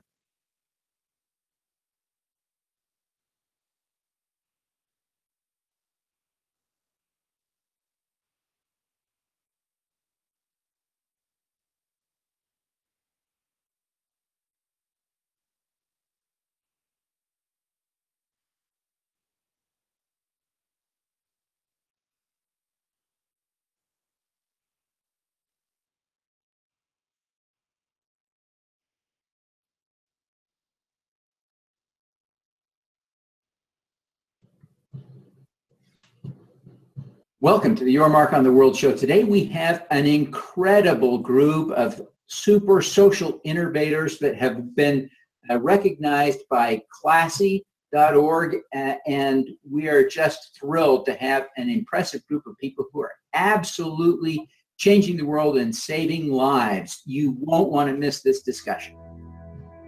Welcome to Your Mark on the World, bringing you another change maker with champion of social good, Devin D. Thorpe. Well, hello, everyone. We're excited to have you here. Thank you very much for joining me. Let me just give a quick roll call introduction of all the people who are here. Wave as I call your name, but we have from Humanitarian Open Street Team, Rebecca Firth. From Mission Asset Fund, Jose Quinones. From Days for Girls, Celeste Merkins. From Sustainable Health Enterprises, we have Elizabeth Sharp. From Because International, we have Kenton Lee. From Habitat for Humanity, we have Jody Patel. And from International Justice Mission, Blair Burns. From Grassroots Soccer, we have Molly McHugh. And from Samasource, we have Wendy Gonzalez. From Open Biome, we have James Burgess. And from Classy, we have Pat Walsh. Welcome, all of you, to the show. We're thrilled to have you. Now, I'm excited for this discussion. I want to start off by setting some groundwork. I want people to understand the importance of what you're doing.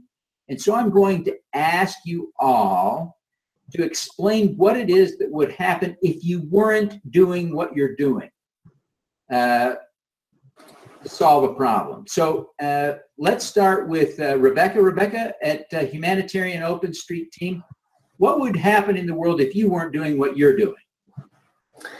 Perfect. Thanks very much, Devin, and thank you for hosting us today.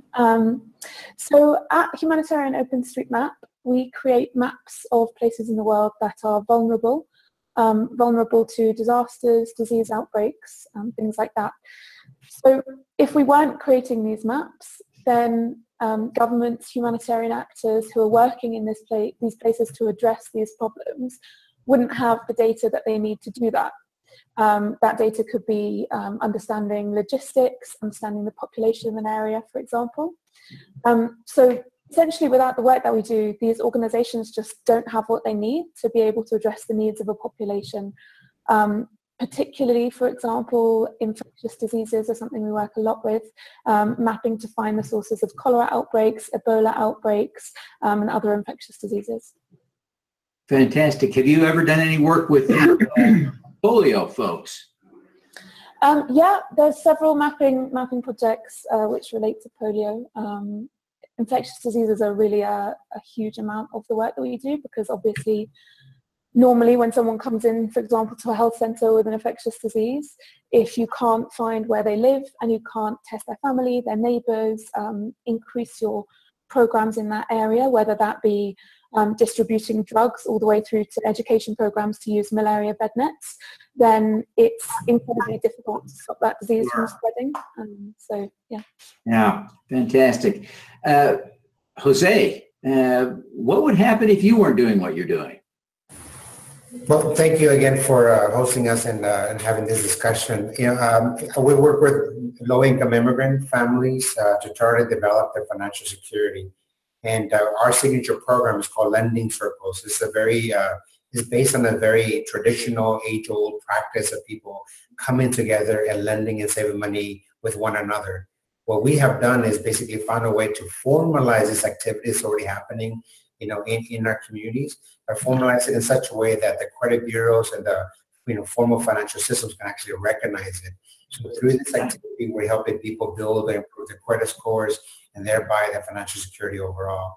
I mean, if we weren't doing this work, and I think more people would be left in the shadows of our economy, more people would not see their full economic potential realized, and more people would not be able to access the most basic financial products out there, and we would all be diminished because of that, because people would just not be able to, again, buy that house or start their business or invest in themselves and in education. And I think as a society overall, we would be worse off by allowing more and more people to not come to full flourishing of their economic potential. So I think that is exactly what we're trying to avoid. Great. Appreciate that. Now, Celeste, what is the problem? What would happen if you weren't doing what you're doing? So Days for Girls helps women and girls all over the world go to school and go to work by having access to feminine hygiene they can count on month after month.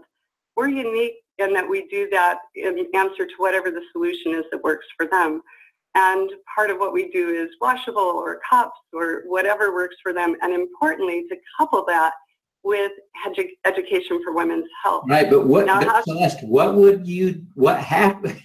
The question is, what do you do? I got the problem. So the difference for us is that we knew we had to make that a sustainable thing. So Days for Girls has done that in ways that are reaching far corners of the earth. We've reached 101 nations on 6 continents. And so we feel what would have happened is we wouldn't have as big of a global dialogue. Menstrual hygiene wouldn't have as much awareness. And importantly, that health education wouldn't necessarily be reaching the very last mile by virtue of this social venture. Yeah. Okay. Elizabeth, you're kind of playing in the same field. Tell us about the problem. What would happen if you and Celeste and people like you weren't doing what you're doing? Well, to piggyback on what Celeste was talking about, we also in our signature program address, it's called She 28, and we address menstrual hygiene. If we were not involved, frankly, girls and women would be using alternative things that are not necessarily the most healthy things, like rags and in extreme circumstances, dried leaves. And this would cause health problems down the line for girls and women. It's not reliable, and so they would miss school. And I think most importantly, there's a loss of dignity there. Well, as I've researched this topic and in talking to Celeste in the past, it's easy to find women who are being sexually exploited as well. People who either feel forced or are either being essentially raped or forced into prostitution over this issue. Are you seeing that as well, Elizabeth? Well, I think when you don't have your own agency, and agency can be money, it can be social capital in your community, then you are unfortunately end up being a victim of a lot of terrible things like the examples that you just gave. So we have seen that. It's tragic, and so it really is a huge problem. Now, Kenton, what's going on out there? What's the problem that you're trying to solve? I want to caution you. Don't tell us what you're doing. Say that. That's the punchline, right? Yeah. Tell us the problem. What's the problem out there that you see? So the problem that I personally saw when I lived in Kenya, and now it's the work that I do every day, was for kids who don't have shoes, or they have shoes, but they're kids, right? They outgrow them. So for kids who don't have the ability to have shoes all the time, shoes are a big deal. I didn't know that about 10 years ago when I had my first international trip. I didn't know that. And I began to see firsthand and then learn a lot more about what happens when kids don't have shoes. And there's three big things. It's a lot of health issues, especially if they live in areas where there's a lack of adequate sanitation. So it's a lot of health issues. Education. Often shoes are a mandatory part of a required school uniform. And without shoes, kids can't go to school. And then it's just the dignity and self-confidence that comes by having a pair of shoes and a pair of shoes that fit. It's a huge problem, and it'll be interesting to learn what you're doing to address that. Now, Jody, what is the problem that you see? Again, I want to not focus on what you're doing yet. We're going to come to that, but tell us about the problem you see.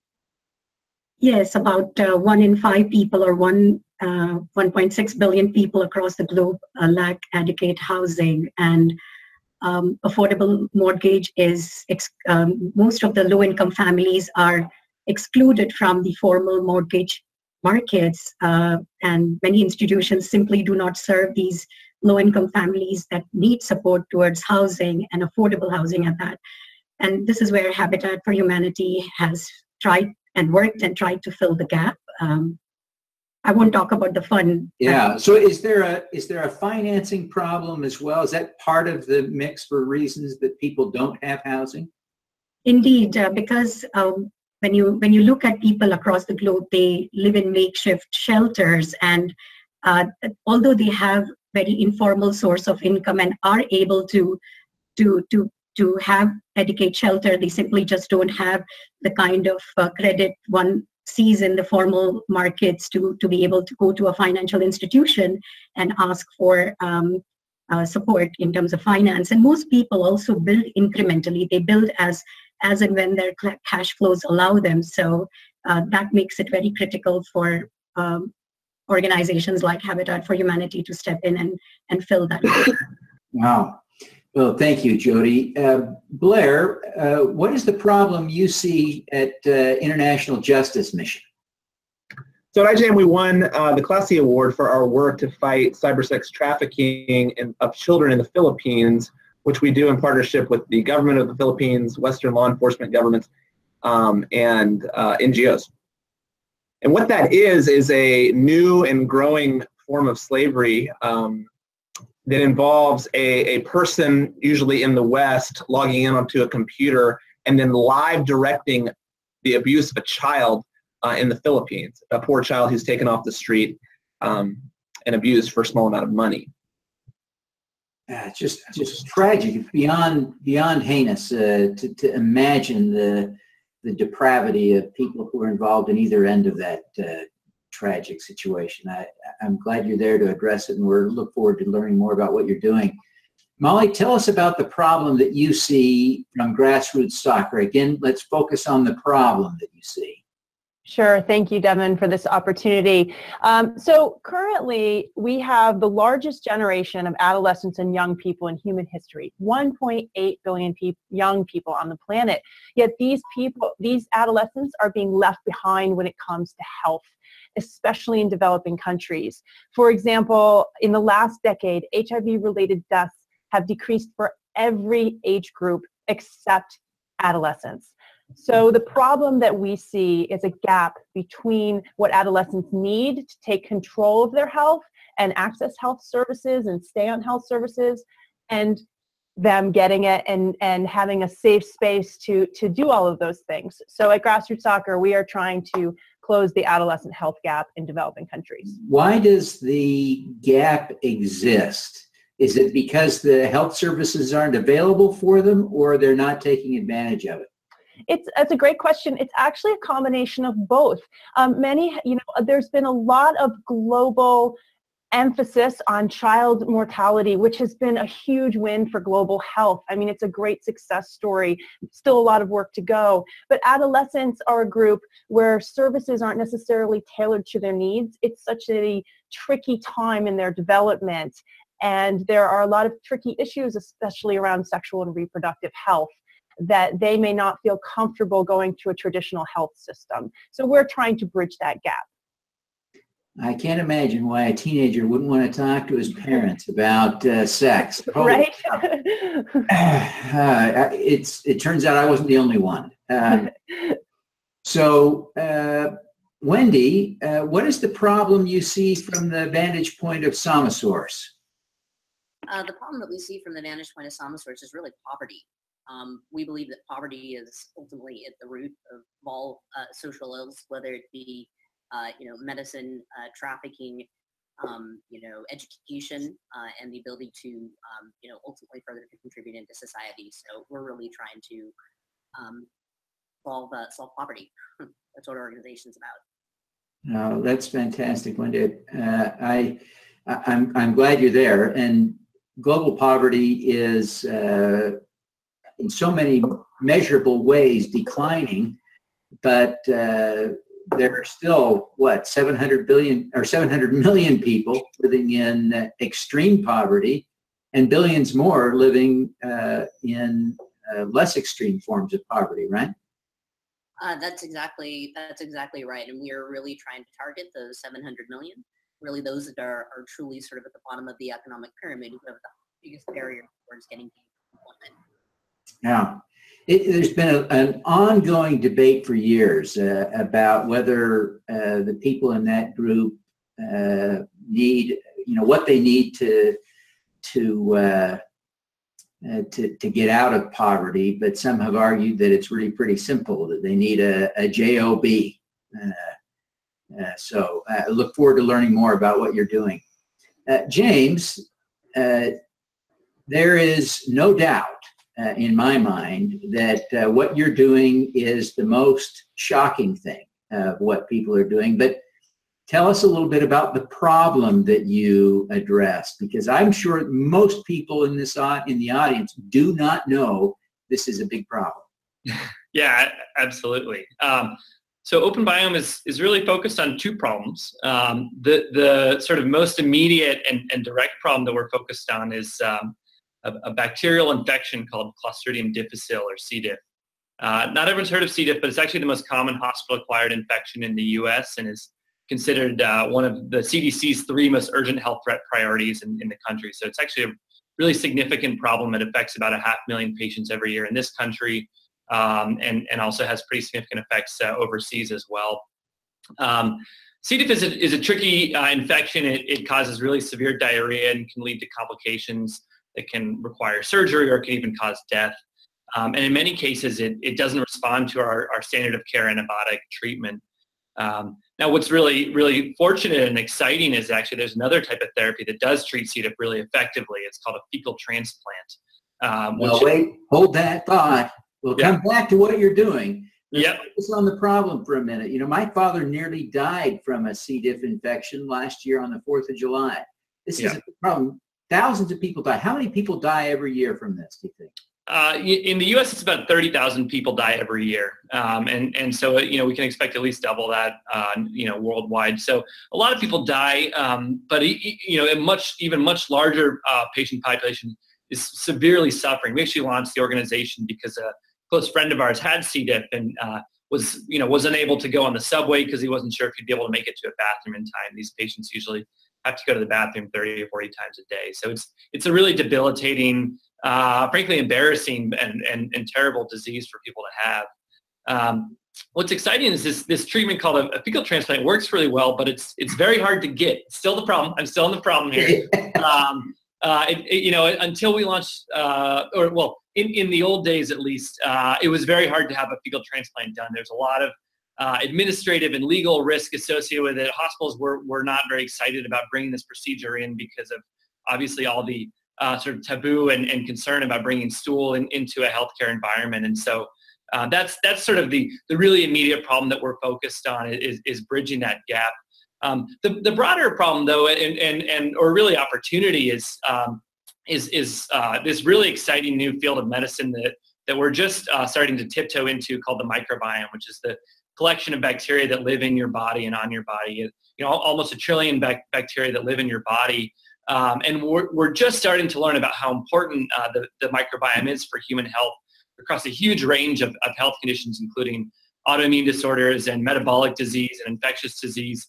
And the opportunity is, can we make this science move faster and help the scientific community really understand the importance of this brand new sort of almost organ system it's been defined as in healthcare. And so that's another kind of problem in and of itself, is how do we make this science evolve faster given all the exciting promise and potential of the microbiome? And we'll get to that too.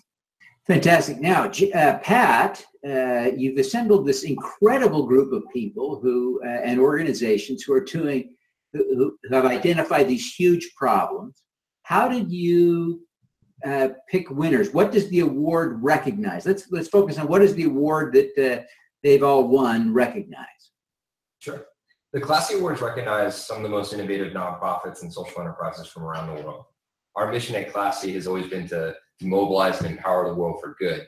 And we've been fortunate over the past few years to work with thousands of organizations. And one of the realizations that we had is that there's a lot of innovative thinking and a lot of innovative and creative models that are out there addressing social issues like the ones you just heard. But oftentimes those nonprofits, those social enterprises weren't receiving the recognition for their programs that they deserve. And so we created the Classy Awards to shine a spotlight on those programs. And our purpose through the Classy Awards is to recognize amazing organizations like these. Well, fantastic. We're thrilled to have you all here, and again, congratulate you on receiving your awards. I want to go through the group again, and in order to, I think, help the audience maintain some continuity, I'll go through in the same order and ask you all to tell us what you're doing to address the problem we discussed in the first question. So, Rebecca, tell us about what Humanitarian Open Street team is doing to solve the problem of the lack of maps in the world. Great. Okay. Yeah, so as I mentioned first time, maps and geodata are a huge barrier to running development projects or disaster responses. And what we do is we help anyone, anywhere in the world create those maps. So we've made a really simple, easy online tool which you can pick up in, up to 5 minutes, and you can directly contribute to creating those maps. So it's a really incredible project because we sort of harness the crowd to support genuine field work. So this week we passed 30,000 volunteers who've mapped the homes of over 45 million people who haven't been on the map before. And all those people can now be the beneficiaries of development projects in a way that they just couldn't before. So one example of this is last year when there was a yellow fever outbreak in Kinshasa. The Missing Maps community, so our community of mappers who are using the OpenStreetMap tools, activated to map the area. And then what followed was the largest and fastest vaccination campaign ever by Médecins Sans Frontières, Doctors Without Borders, who used the map to vaccinate 720,000 people in 10 days. Wow. So without that map, that project, it's not just that the project can happen, but it will happen slowly. It's that the project can't happen at all. So what we do is we just help anyone in the world contribute to humanitarian field work. That's incredible work. Thank you for doing it. Now, Jose, tell us what you're doing at the Mission Asset Fund. Yes, thank you for that. What we're doing is basically addressing the question of people that are financially excluded. We've learned that in the United States alone, there's about 45 million, adults that are what are called credit invisible, that have no credit score or no credit report. And that might seem like, oh, well, so what if they don't have a credit score, right? But the fact is, in this, in this country, in this economy, without having a credit report or credit score, it basically means that you're just invisible to the economic system overall. And it's sort of like very debilitating. I mean, because without that credit score, you can't get a loan to buy a car, to buy a house, to invest in your business. So without even a credit report, it's very difficult for people to actually even get life insurance or insurance of any type, because everything kind of goes back to the credit report. It's sort of like the passport that we all use, and without the passport, you can't really do anything. You can't travel abroad. You can't really navigate yourself around the world. So we're trying to sort of address that. And now that's not a problem of just the United States. I mean, there's over 2 billion people around the world that are considered financially excluded.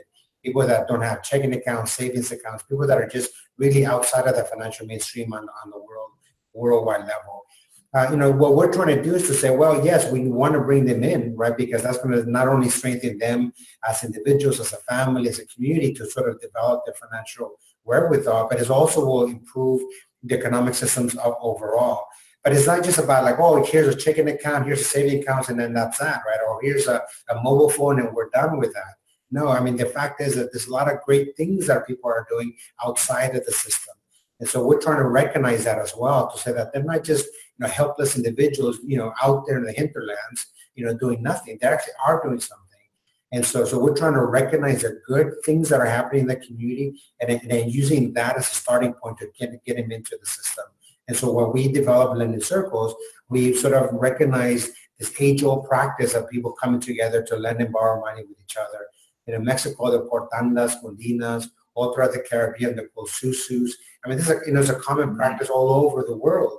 But it's invisible, it's informal, nobody recognizes it. And so by formalizing it, you're able to give people a credit score and give them a leg up onto the sort of the formal economic system, right? Exactly. I mean, we're basically, it's about formalizing informality. That is essentially our strategy, about formalizing what's already happening, in people's lives. And then that's a starting point to kind of get it more and more integrated into our overall economic systems. Great. Now, Celeste, at Days for Girls, you started a little bit telling us already what you're doing. Tell us more about what you're doing to provide young women and women around the world with pads. Absolutely.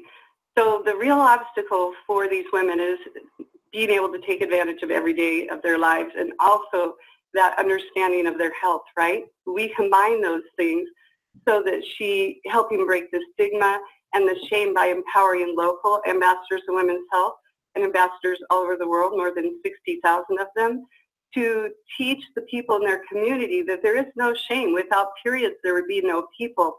That real stigma and real shame that women are facing that limit their opportunities can be overcome by a community dialogue. So we're giving her or him now power while enabling them to follow this passion by having income from doing direct sales of a product that is small enough to fit in your hand and lasts 2 to 3 years. And engaging these two things together is a powerful means of shifting the stigma that's out there while giving them back days of dignity. Now, Elizabeth, you're doing some of the same work, and Celeste actually introduced me to this problem last year, and I've been really focused on it. I visited Rwanda and Uganda earlier this year. I visited Banapads there in Uganda, doing similar work. Can you tell us about your approach and how that differs from Celeste's and how it's working? Sure. So we help women jumpstart businesses to manufacture and distribute affordable maxi pads. And the reason we do this is many years ago, when I was researching the problem, I found out that people were donating pads, and that didn't offer necessarily a long-lasting solution in a lot of communities. So I put my business skills to the test and figured out how to use local material, like I have some here, some banana fiber from the trunk of the tree, and a simple manufacturing process using very little electricity and water, so that women can make their own pads and then eventually sell it on the market to schools and other places where women and girls gather. And we couple those that manufacturing distribution business with health education, so that women and girls can go to school, work, be confident in work, and have the dignity that they need every day. Yeah, it's impressive work that you're doing, and really a global problem that I don't know when people really started talking about it, but it's a relatively recent discovery, right? Most people didn't recognize, even in the development community, that this was the problem that it is, and I'm so glad you and Celeste and others are jumping in to address it.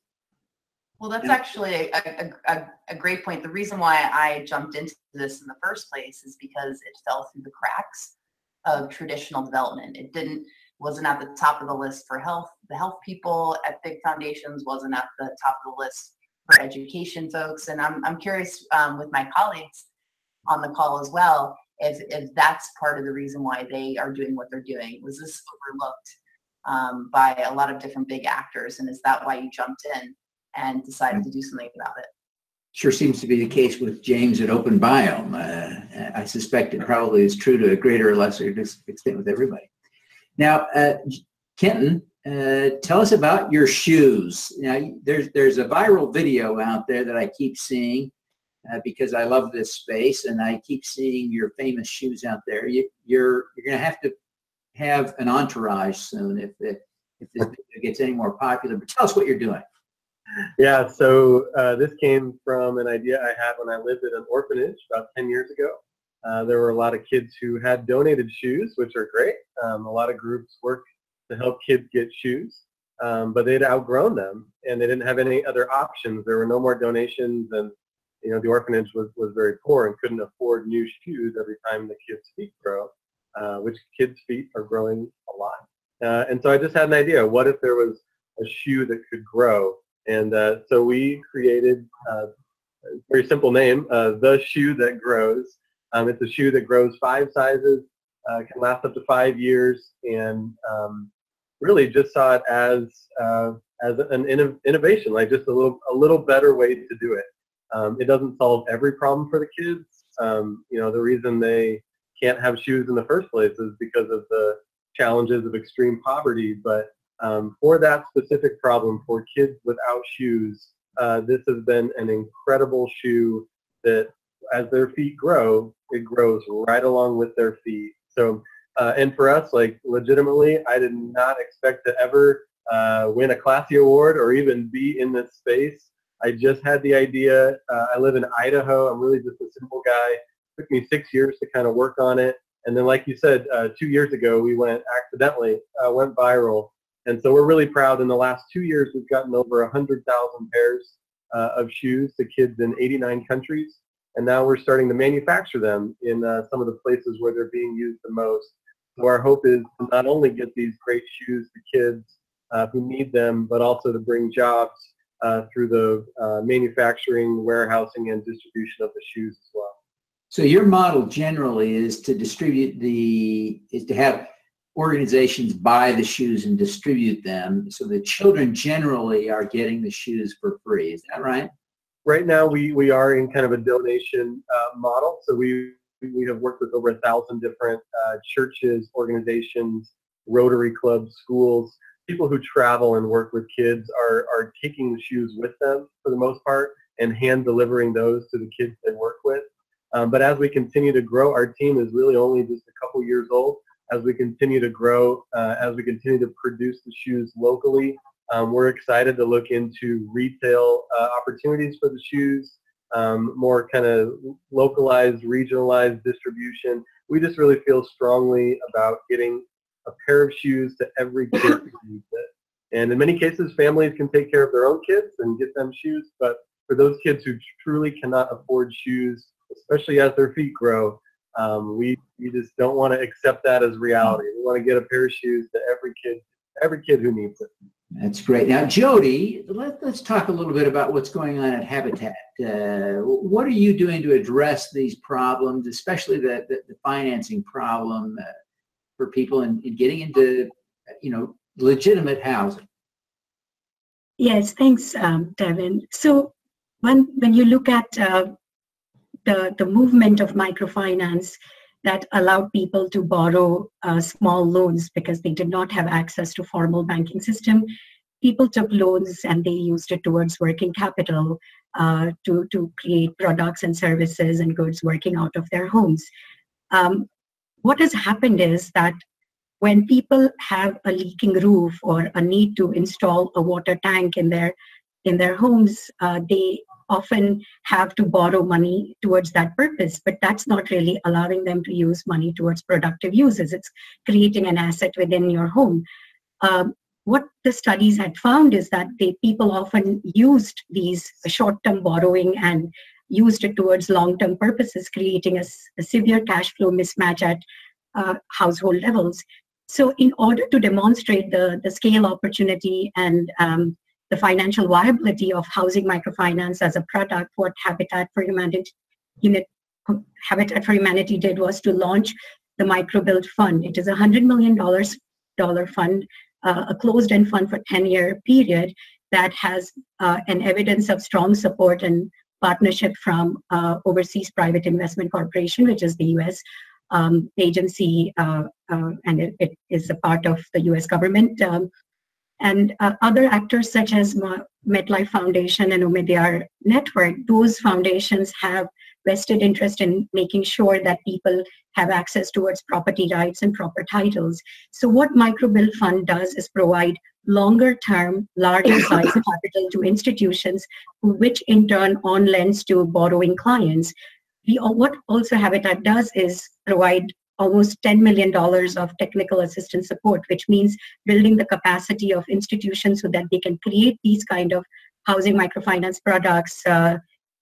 We also train the banking institutions, loan officers, and managers. And on the borrowing side, what we do is provide technical assistance to the clients that take these loans so that we ensure that they are able to build sustainably, strongly, and create durable homes. And also provide them with financial education. So when you look at the demonstration effect of a fund like Microbuild, which has created this platform of public-private partnership, what you see is that as of today, which is we are halfway into the fund's life, at 5-year mark, the fund has almost disbursed 3/4 of its 100 million, totaling about 75 million across 43 microfinance institutions in 26 countries. And what we have seen is that when you have a properly developed product, a finance product, then people will have an incentive to repay those loans back. And we see that evidence in the fund itself as of this point. Yeah. Remarkable work. Now, Blair, at International Justice Mission, we talked about one of the most offensive problems that exists in the world. What are you doing to address that? Yeah, we have at IJM, we have a pretty fundamental belief that if a justice system is functioning, at least on some basic level, then violence against the poor will dramatically go down. And we believe the flip side of that as well, that if a justice system is not functioning, any intervention that you do to stop violence is not going to get very far. So why is that? Because if you think about human rights violations, just about every single one of them is illegal in just about every single country in the world. But the protection of the law requires a delivery system, and the delivery system for that protection is the justice system. That's the police, it's the prosecutors, it's the courts, and it's the social services. And so what we're trying to do is to go to places where the justice system is not functioning particularly well and figure out how to make it function. So we do that by conducting casework, meaning that we work with justice system partners, other NGOs, and in the case of cyber sex trafficking, international law enforcement, to bring individual cases of violence, rescue the victim of that violence, and initiate prosecution, hopefully achieve a conviction against the perpetrators. And we do that case after case for a long period of time. And what that allows us to do is to see what are the infirmities in the system, where can we target reforms within the system to make it work better. And then we believe that those reforms, once they take off and start to work better, then the system is functional and there'll be a dramatic impact on the crime. In the Philippines, prior to our cyber sex trafficking work, we were doing regular sex trafficking. And we saw over the course of about 10 years between a 75% and an 86% reduction in the crime over time. And we believe that is a result solely of the justice system starting to work. On cyber sex trafficking, we're just getting started. And so we're seeing a massive number of cases emanating from our Western law enforcement partners. We're all struggling to get a handle on cyber sex trafficking, but we believe the same prescription will work, that we will figure out where we can target reforms, and then eventually the justice system will provide a credible deterrent and people will stop committing this crime. And you don't have to prevent every single case or capture every single bad guy. All you have to do is raise the cost of doing business, and the crooks will go do something else, right? Exactly. Now, well, Blair, we commend you for the great work you're doing. Molly, let's talk about teenage sex a little bit. They make movies about this stuff. What are you doing to help address this really serious health crisis that really is rather unaddressed around the world? So at Grassroots Soccer, we believe young people can be the greatest agents of change in this issue. And so what we do is we harness the global power of soccer, the beautiful game, to connect young people with the mentors, information, and health services they need to thrive, be empowered to make educated choices around these health challenges such as HIV, AIDS, sexual health, gender-based violence, and malaria. So what we do, our model is built on what we call the 3 C's, amplifying the 3 A's. The 3 C's are our formula for reaching young people. And the 3 C's are coaches, curriculum, and culture. Our coaches, to use soccer language, which we do throughout our programming, football, and many of the local places where we work, our coaches are young individuals from the communities where we work. We train them in health education skills and on mentorship skills. They become supportive mentors to our participants. Our curricula are evidence-based, engaging, and culturally sensitive. So we have curricula that address various issues that might be relevant to that cultural context, whether it be gender-based violence, malaria in certain regions, HIV, AIDS, etc. And all of our curricula use soccer-based activities as the heart of what they do. So the learning is all engaging and interactive. And that leads into our culture, which is about being fun, engaging, and interactive in a way that young people can connect with, and also about creating safe and supportive spaces. Those 3 C's, the goal is to amplify impact in the 3 A's, which are assets, access, and adherence. So assets, to jump on a point that was made earlier about young people having agency, having the skills to negotiate relationships, having the knowledge to base decisions and make good decisions about their behaviors. Access is what we touched on earlier about understanding where they can go for health services and helping to get them there and bridge that gap. And adherence is about setting them up for a lifetime of accessing those health services and also supporting them when things get scary. For example, one of our most successful programs in Zambia right now is a program specifically for HIV positive youth. That can be extremely scary to be diagnosed HIV positive. They are supported by an HIV positive coach, and they are surrounded by an HIV positive youth club to help them through this scary process and to show them that there's hope ahead of them. Okay. Well, thank you, Molly. I appreciate it. Great work you're doing and all your alphabet activities. We are grateful for. Listen, I have done, not a shocking confession here, but I've done a poor job of managing time because I just love this discussion. Do you all have, say, 5 more minutes to keep going? Because we're now over our committed time. So we'll keep going we'll try and wrap this up quickly. But Wendy, tell us what you're doing at Somasource. Sure. Thanks, Devin. So as I mentioned before, we're really trying to fight extreme poverty. And we do this by connecting marginalized women and youth, those that are most vulnerable and have the biggest challenges towards employment, to dignified work via the internet. And we do this through a digital skills training program where we work directly in slum areas. So for example, we work in the slums of Nairobi. We work in extremely poor rural Uganda. We also work in India as well.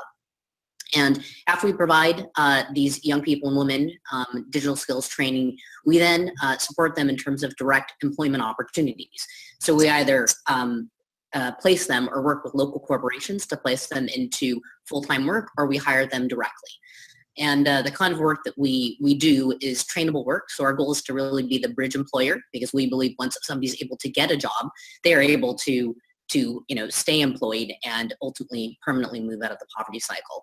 So it's been a really, really exciting model to date. We've moved over 36,000 people out of poverty, paid out over $10 million in wages, and we found that the folks that leave our program, well over 80% of them stay employed in full-time employment or go back to higher education, which is university. It's really inspiring work that you do, and nothing like a job to help someone get out of poverty. James, tell us what you're doing. I've been waiting for this great discussion about fecal matter, so give it to us, James. Sure, always happy to talk about poop.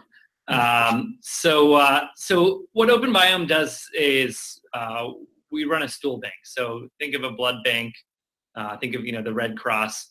We do that for poop, and so we in particular make it easy for physicians to get access to very carefully, rigorously screened stool that's been processed and prepped and frozen and is ready for use in fecal transplant procedures.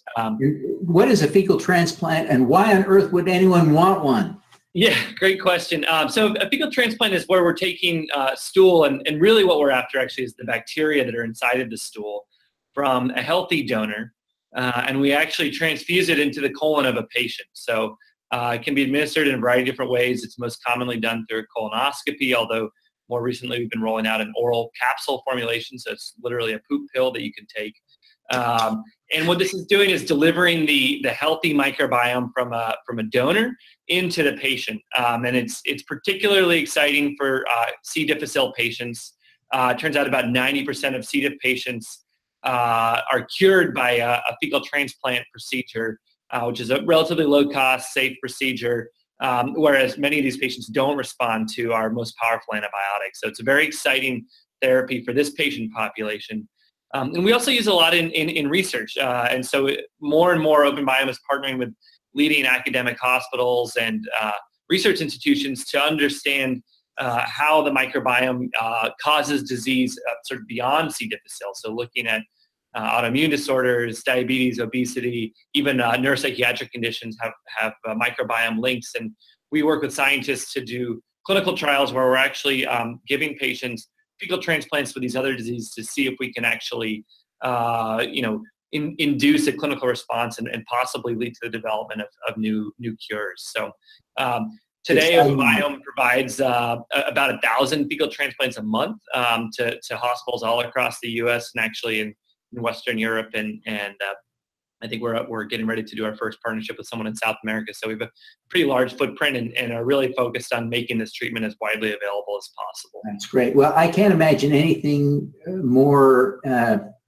or less appetizing than a poop pill, but what a radical advance in terms of cost to be able to administer that by taking a pill as opposed to having a surgical procedure to provide the transplant. Exactly. Exciting work, exciting work. Well, Pat, let's wrap up with you. Tell us how the winners were chosen quickly. Sure. And I'll make this quick. I know we're short on time. But essentially, as many of the organizations here can attest to, we have a very comprehensive process for selecting the Classy Award winners. It's a 4-phase process with a very comprehensive nomination form. And it's one that we've refined and continue to improve year after year with the Classy Awards. What really makes the Classy Awards prestigious, though, is the selection committee that actually determines who the winners are. At Classy, we're fortunate to have built the framework by which many of these organizations can be recognized, but the real prestige of the award comes from the esteemed leaders that are behind the actual selection process. We have some of the top experts and influencers in the nonprofit space, foundations, corporations, academia, international agencies, and it's their involvement and their perspective that actually lends to the credibility of the awards itself. Fantastic. Now, one last question for you, Pat. When will you do this again, and how do people get or organizations get nominated? Absolutely. So we'll be hosting the 8th Annual Classy Awards in Boston next year, June 14th, 2018. We're really excited about that. Nominations will be open this fall. So you can stay tuned, classy.org, and you can actually sign up to get all the alerts when they come around. Fantastic. Well, I cannot thank you all enough for taking the time to share your stories with me today. It's a thrill to have all the winners on one call. We appreciate you taking the time to do it, and I congratulate you one last time on your really tremendous and impressive recognition. The work you're doing, I'm sure feels like its own reward for most of you, but it's great to see you recognized for the great work you're doing. So thank you very much for taking the time to be with us today. Thank you. Thank you. Thanks so much, Devin. Thank you. All righty, let's do some. Thank you. Thank you. Let's see here. Thank you for listening. This podcast was recorded via Google Hangouts on Air and is available at youtube.com/Devin Thorpe. Subscribe to this podcast on Stitcher or iTunes by searching for Your Mark on the World.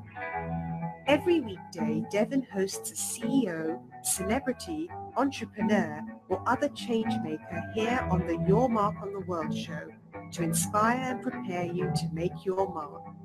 Devin is a champion of social good, writing about, advocating for, and advising people who are doing good. Hi, everybody. He is a Welcome to the Giving Tuesday Streamathon. Apparently, I've stepped away, so I've turned on this recording myself while I'm gone. But we're going to be here all day, midnight to midnight. We're thrilled to have you. Appreciate you coming. We'll be here until midnight in Pacific time. It's going to be quite a marathon, having all kinds of fun. While I'm gone, let me tell you a little bit about a new crowdfunding course I've created for nonprofits.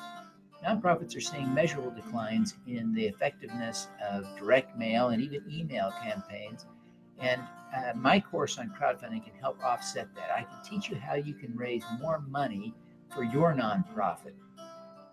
The course takes about 4 hours to complete. It's intensive, and will provide a certificate that demonstrates that you have actually completed that training once you've done it. Today only, you can get 50% off. Visit bit.ly/GT coupon today, or use the discount code or coupon code GivingTuesday. So thank you again for joining us today on the Giving Tuesday Streamathon. We're thrilled to have you. I hope you take advantage of this special. Thanks for joining me. I'll be right back, I'm sure. Hi, everyone, and welcome to the Giving Tuesday Streamathon. I'm having all kinds of fun. I'm thrilled you're here and appreciate you coming. My name is Devin Thorpe, and apparently I have slipped away from my desk. If you see me, ask me to come back so we can get the show on the road. But while I'm gone, let me tell you just a little bit about something I've been working on all year.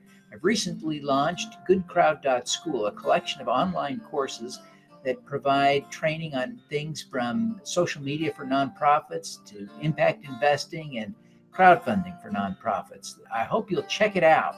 In fact, to encourage you to check it out today, I'm offering a special today only. Every course is half off, 50% off today only. You can also buy all the courses for one low price. You can subscribe for a low monthly fee or buy a lifetime access pass for one affordable payment. Of course, those are half price today. Everything half off. I encourage you to check it out. Visit GoodCrowd.school. Use the coupon code GivingTuesday to get your 50% discount. Now, I'm sure I'll be back in just a minute. Thanks very much for joining us today, and I hope you're enjoying the Giving Tuesday Streamathon.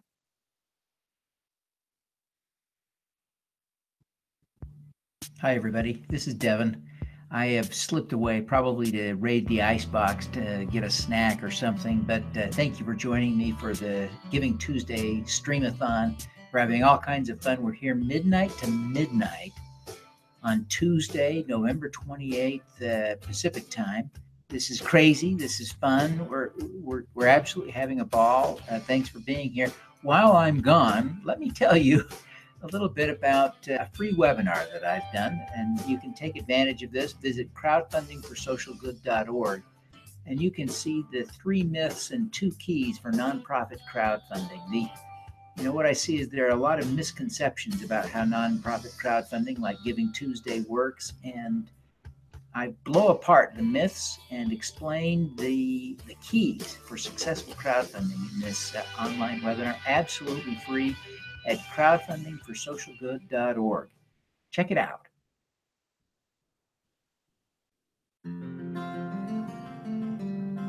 Hi, this is Devin. Thanks for joining me for the Streamathon. Apparently, nature called and I went to the restroom.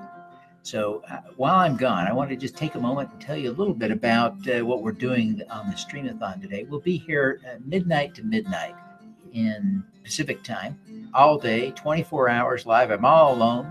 I'll be interviewing dozens and dozens of people throughout the day. If you would like to be on the show, I'd love to talk to you. If you're raising money today with GivingTuesday, you are invited to be a guest on the GT Streamathon. We're live until midnight Pacific time here. You can sign up until 10 p.m. and you sign up at bit.ly/GT schedule. The caps matter in GT schedule. Capital G, capital T schedule. Type in that URL, sign up to join me. We're going to have an absolute blast. Would love to have you join us. It's going to be a lot of fun, and can't wait to meet you and learn more about the causes you're raising money for. Thanks for joining me. I'll be right back.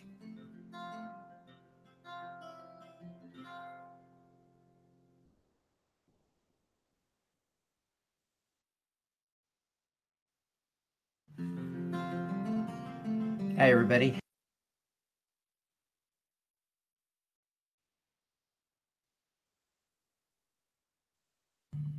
Well, it's good to be back with you live here. I appreciate you engaging with me while I played that video of the Classy interview that I did last summer. Those are amazing organizations. I certainly enjoyed watching that again. I hope you enjoyed watching it with me today. We will have our next interview in about 30 minutes. Our next interview in 33 minutes at the top of the hour. That'll be 3 a.m. Pacific. We're about 2.5 hours into the 21.5 hours to go. This is going to be fun. I'm enjoying it. I hope you are at some level. Right now, I'm going to play another interview that I recorded. So forgive me. I'll turn the microphone off while I make that switch. Give me about 15 seconds to pull up that video, and we'll get going.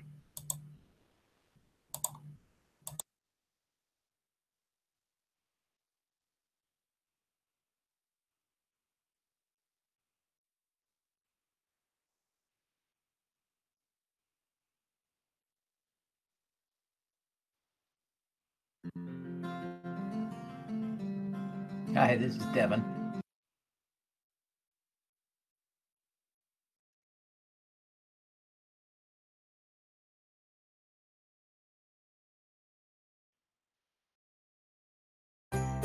Happy Cyber Monday. Take 25% off Camtasia. Limited time only.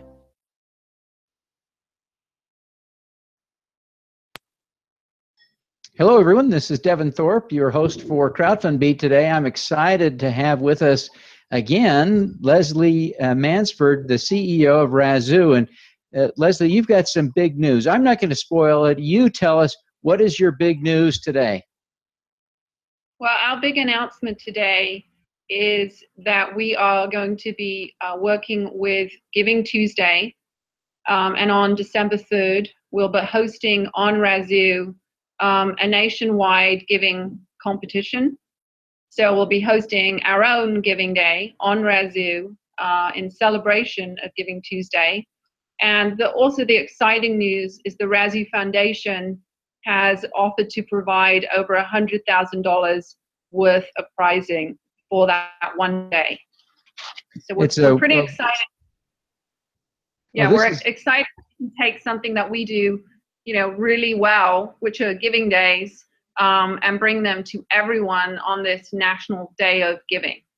Well, it is an exciting announcement. It's become, in just recent years, an exciting new tradition to celebrate Thanksgiving, Black Friday, Cyber Monday, and now Giving Tuesday. But what you bring to the table is the ability for this to have a little bit of order and discipline, and maybe most of all, some competition and some fun. This really has the potential to make Giving Tuesday a much bigger deal. Yeah, I think so. I mean, I think last year there was a lot of great momentum that was started around Giving Tuesday. I mean, we certainly saw on Razoo that, 50% more giving happened on that day. Without Razoo really doing anything. Some nonprofits created their own fundraisers on Razoo for that day. And so we felt like that it just made sense for us to provide that added incentive if people are going to give anyway, and if nonprofits are going to create a campaign about that, why not do that on Razoo? And also, again, as you said, one, we know that competition generates more dollars. So hopefully by the competition, more money will be raised on that day. And as you said, it will add a fun element where, again, there'll be a leaderboard. In addition to sort of the leaderboard pricing, there'll be hourly pricing going on throughout the day. So it'll really kind of keep the excitement up, from beginning to end. Now, tell us how nonprofits can participate that day and why they should participate formally in the Razoo program. Sure. So it's very easy. You can go to GivingTuesday.razoo.com. So that's our site for the day. You'll see there how you can sign up. All you need to do is to create a fundraiser or a project or a campaign on Razoo for that day. So set that up, and you just need to have, hashtag Giving Tuesday in the title or the text of your project. And then, it's sort of up to you to sort of galvanize your supporters to get behind you behind that day. You'll find on the site the whole different, array of ways to win on the day, from raising the most dollars to the hourly prizes. We're also launching a video contest where we're offering an additional $2,000 for the winning video that really best captures the spirit of Giving Tuesday. So another opportunity to win.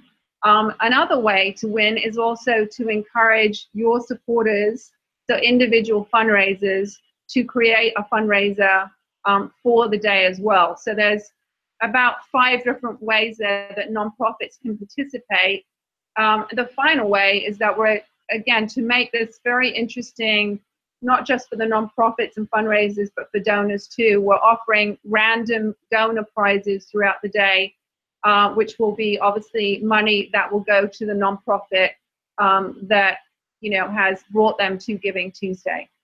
Now, a nonprofit organization that isn't yet signed up on Razoo, how do they get signed up? How much do they have to pay to participate in this? This sounds really confusing to the 99% of the nonprofits that aren't on your platform yet. Tell us how to get started. Walk us through that. Yeah. Well, actually, every nonprofit on the U.S. does actually already have a page on Razoo. We extract from the IRS database. So we have roughly 1 million nonprofits have a page. What's great about that is a couple of things. One, it just means on a normal basis, donors can come in and do all of their giving on Razoo. Every nonprofit is actually there. But it also makes it very easy for a nonprofit that wants to go that extra step and create a fundraising page. They effectively go to their page and they just send an email to support@razoo.com, and basically they will be able to use the platform. So there's no upfront costs associated with it. It's a very sort of low barrier to entry. And what I think is sort of exciting about the giving event on Giving Tuesday is if a nonprofit has been thinking about perhaps we should try this crowdfunding thing, perhaps we should do, you know, something small in online fundraising, it seems like a great opportunity just to give it a try. One, because the wonderful folks at Giving Tuesday are obviously themselves going to be putting, there's a lot of momentum going on, you know, outside of Razoo, as well as on Razoo about this day. So what better day really than to give it a try, and sort of capitalize on all of the excitement that I think we're really going to see this year as this day of giving becomes extremely huge. Well, it is a big movement already. Now, as you've worked with, I really don't know the history of Giving Tuesday. Do you know the history? Or is there an organization behind the movement? And can you tell us the history, Leslie? Sure, I can tell you a little bit about the history. You can also check out givingtuesday.org. But really, I'd like to credit it to the brainchild being Henry Timms from the 92Y in New York. Incredible man doing incredible stuff. And partnering, I think, with the UN and other organizations like the Bill and Melinda Gates Foundation. So really it was a brainchild of Henry and some other great partners last year. But I think the amazing thing there is while they're providing somewhat of a platform and assets and, you know, inspiration and PR around the day, it's not owned by anyone. It is a movement. It is our movement. It's our Giving Tuesday. So I think that's the amazing thing, and I think that's why you're seeing so much momentum now behind the day. And I know this year they're seeing a lot of interest globally, Canada, Australia, other people joining, and also, you know, seeing lots of corporations getting involved in the day, which, you know, I think is exciting. And while on Razoo, this is a day, you know, to give and donate to your favorite nonprofit, I think the sort of spirit of the day is it's a day to give. And that may mean money, but that may mean time, that may mean influence, that may mean just, you know, helping your neighbor. So I think it's just a wonderful, again, spirit around after the few days of materialism that we can just sort of, you know, take a pause and give back. Well, it is an exciting addition to the holiday season. It's going to be, I hope, a very successful day. I hope this will be a tradition that continues to gain momentum. I think you're coming along and helping to institutionalize this and to provide some process around it can really enhance the experience of Giving Tuesday. So thank you very much for getting behind this and throwing some money at those prizes. It'll be fun to see how this works on Razoo this year. Great. Well, thank you so much. Yeah, perhaps I'll come back and share the results with you. Yeah, we'll have to visit. We'll make a point to follow up with you on the 3rd or the 4th of December and find out how it went. Great. Well, thank you again for being with us this morning, Leslie. We appreciate your time. Thank you. Now let's do some good.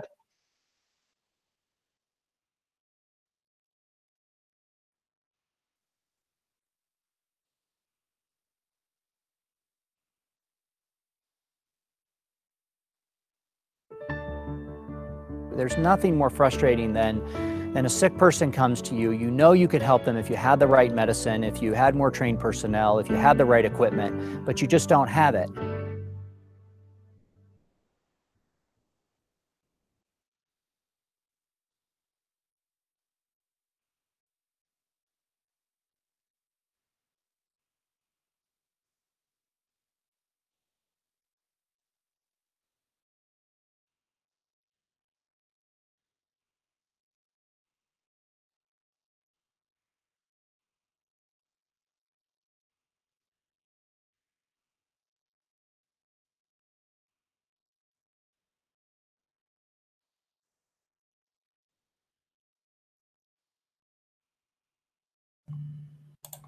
Forgive me there. I was hoping to share a video with you, and I'm struggling to get it pulled up. So I'm going to go a different direction, shift gears a little bit. I'll share another video with you. A few years back, I did an interview with Kathy Calvin. She is the CEO of the UN United Nations Foundation that partnered with 92Y, 92nd Street Y, for the 92Y is the Twitter handle for 92nd Street Y, and Henry Timms. And so in any case, I want to show you the interview I did with her about Giving Tuesday as kind of a follow-up to the one I just showed you with Leslie Manford, who was the CEO of Razoo a few years ago when they dipped their toe into the water for the first time. They'll be actively supporting Giving Tuesday again this year. Razoo will, and we'll have someone on from Razoo later in the day to talk about that. We're gonna have a great day, just packed with stuff going on later in the day. As you might imagine, here in the wee hours of the morning, our audience is small. The number of people who are wanting to do an interview at let's see, on the West Coast, it's 20 minutes to 3 in the morning. So it's still very, very early, and not a lot of people are up, but I'm here getting excited, getting ready for the day. So let me play that interview for you that I did some time ago with Kathy Calvin of the UN Foundation about Giving Tuesday.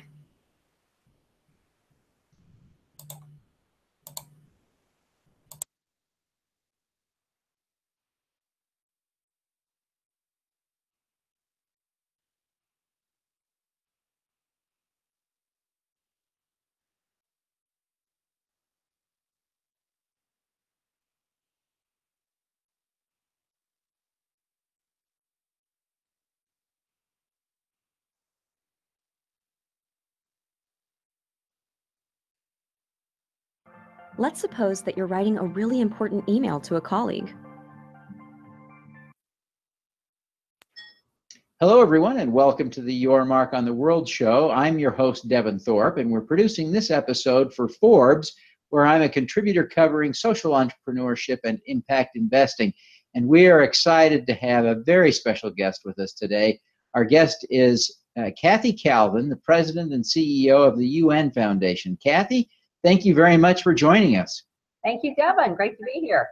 Well, you have a very special distinction in this world in that you were one of the key players who personally was involved in creating Giving Tuesday, which is such an important day for philanthropy at this time of year. I want you to tell us a little bit about how Giving Tuesday came about and help us understand what it is. You know, it's such a simple, good idea. You know, Friday after Thanksgiving is the day that we kick off the shopping season. We call it Black Friday, and Saturday is actually Small Business Saturday. Monday is now Cyber Monday that kicks off the online giving season. I happened to be at AOL when that started, and I know how powerful that movement became. It was only a matter of time before somebody thought of who's going to get Tuesday. And luckily, a really smart guy came up with the notion that we ought to kick off the giving season the same way we kick off the shopping season. And in fact, there's so much more value and benefit to starting our thinking about giving earlier than that last few days at the end of the year when we sit alone at our kitchen table thinking about what to do, that we make it social, that we make it across all causes. So it's not just one particular issue's championing, having a big hoopla for that. It's everybody's cause that everybody can share. And so we thought, well, how great to have a day devoted to giving, volunteering, giving back and sharing why you're passionate about those issues. When we started, we thought, we'll be lucky if we get 50 companies to partner with us and a few nonprofits to take the plunge online. We were stunned by the first year's success with hundreds, and by now we're up to 18,000 partners. It's gone global, and lots of people have come up with very creative ways to make Giving Tuesday a special day of the year.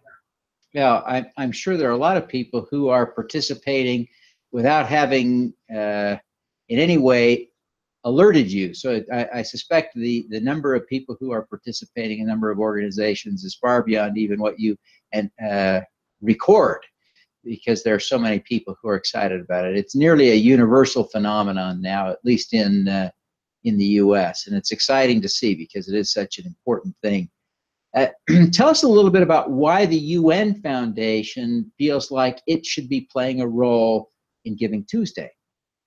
Well, you know, we were founded by one of the great philanthropists of the world, Ted Turner.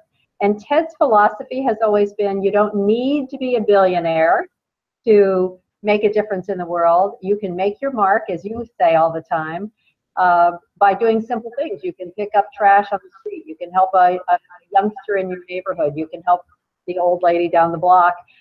You can contribute to a cause that you care about. Anybody can make a difference. And so that's been our motivating force as we think about how we help the UN. We build campaigns that let young people buy bed nets and save them to save lives across the world. We run campaigns to let girls help girls around the world. We talk about how important vaccines are. Those are all campaigns by average citizens who care about an issue and want to share their passion. So for us, this was a natural outgrowth of that notion that we just want to help create a world in which it's easy to be a global citizen and to be a philanthropine or a philanthropist in budding or whatever you want to call it. We all have something to give. And we know Americans are incredibly generous. And in fact, the lower your income scale, the more likely you are to give a higher percentage of your income. And we know people want to do that. And what we learned in this process is that they not only want to do it, they want to share it. And so we couldn't have done this movement without social media. And this year we're seeing lots of new ideas on that too. Well, let's talk just a little bit about social media. The key thing about Giving Tuesday is because of when it was born, really before, really, you think about Black Friday, a generation ago. You think about Cyber Monday back in the 90s, or excuse me, yeah, Cyber Monday was really first recorded back in the 90s, really before social media. Giving Tuesday has come about in the era of, and really is fostered by, social media. So it's typically written with the hashtag. How are you encouraging people to share and engage on social media with Giving Tuesday? Well, we've done a number of different things, and you're absolutely right. The hashtag was born with Giving Tuesday. It sort of was part of the original concept. So last year we pioneered the idea of the unselfie. So people have taken pictures of themselves holding up something about the cause they care about. That's been enormously powerful because they like to tell people what they believe in, what their values are, and what they're putting their money and time and energy behind. We've encouraged a lot of organizations this year to use social media to publicize the fact that they have a special match. And so a lot of charities have gotten a big donor to say, I'll put up X, Y, Z if you can use social media to let people know about it. We were lucky enough that Bill Gates himself put up $200,000 as a match to donations to our Shot at Life campaign. That's all being done by social media. How else would you get that word out? And so we've just been excited by it. And then this year, CrowdRise, which is one of the great crowdsourcing fundraising tools, is doing a giving tower that's really fun. So it's all about social media. When you make your donation, it adds a brick to a tower that's going way up in the sky. We can't wait to see how high it gets on Giving Tuesday. That's wonderful. That's wonderful. It's exciting to see. It's exciting to be a part of this. I wonder, Kathy, if you would tell us a little bit about what makes giving and Giving Tuesday important to you at a personal level, beyond the organization, the UN Foundation. Why is this important to you? Well, you know, my mother was a volunteer-in-chief when she was a young woman and spent a lot of her time giving back. And I watched her and thought how great it was. And then I took a different path, and I have a career, but I've always thought it's important to have both parts of your life active at the same time. And the biggest shift in my generation has been that we've moved from thinking about charity that's something we do at the end of our lives, or at the end of the year, or with the end of the money we have left over, but instead it's something that's really core to our being. So for me, working at a foundation that supports the UN and the great work it does is personal, but I also believe I want to make sure that I've incorporated and integrated the way I live my life and where I support other institutions seamlessly. So for me, the idea that we could create a conversation on Giving Tuesday, and it's really about the dialogue as it is as much about the giving, because we know the giving pattern gets started on Giving Tuesday but continues far after that, was just a really powerful combination of all the best things that I think really are making this world a better place every day. So everyone who's watching wants to know and understand, how do they participate in Giving Tuesday? What are the rules? What are the protocols? What do they do? This sounds so complicated to some people. Give us some guidance. Well, you know, you can first start by Googling Giving Tuesday and finding out all the ways that you and your organization, if you happen to be in one, can be involved through a toolkit. If you just want to make a donation, I'm betting the organization you care about, whether it's about children or whales or the environment, probably has a Giving Tuesday donate button on their website. And if they don't, you ought to tell them to do that. You should definitely use social media to share what you're doing with others so that they know. You should definitely look at CrowdRise, because you'll get lots of good ideas for how you can make a donation and have your name show up on the Giving Tower. And most importantly, you should talk to your employer and find out what your employer is doing. A lot of employers are matching. We did a program all year long called Giving is in Our Genes, where if people participated, they got to wear jeans to work. But lots of employers are finding ways. And then finally, look for retailers that are advertising Giving Tuesday promotions. Some are adding a contribution if you make a purchase that day. Others are doing really creative suggestions, you know, donating miles to UNICEF. Lots of cool ideas. I think you'll find it everywhere around you. We were really excited to find this year that we had the Millennium Caucus in the Congress of the United States pass a resolution even noting that Giving Tuesday was a day that we should all have a chance to talk about something that's good news, not bad news. So I think you should find it everywhere, but certainly knowing it's part of social media, hashtag Giving Tuesday will get you started. Fantastic. Well, Kathy, thank you so much for taking time to be with us today. This is a really big deal. It's very exciting. So next Tuesday, December 2nd, is Giving Tuesday, right? That's it. You've done a great job telling us that. So if there's one single takeaway from today, it is to give on Giving Tuesday. Is that right? Give back and give. Thank you. Kathy, thank you so much for your time today. We wish you every success at the UN Foundation, and especially with Giving Tuesday this year. Thanks so much. We'll talk afterward and see how we did. All righty. Let's do some good. Great. You got it.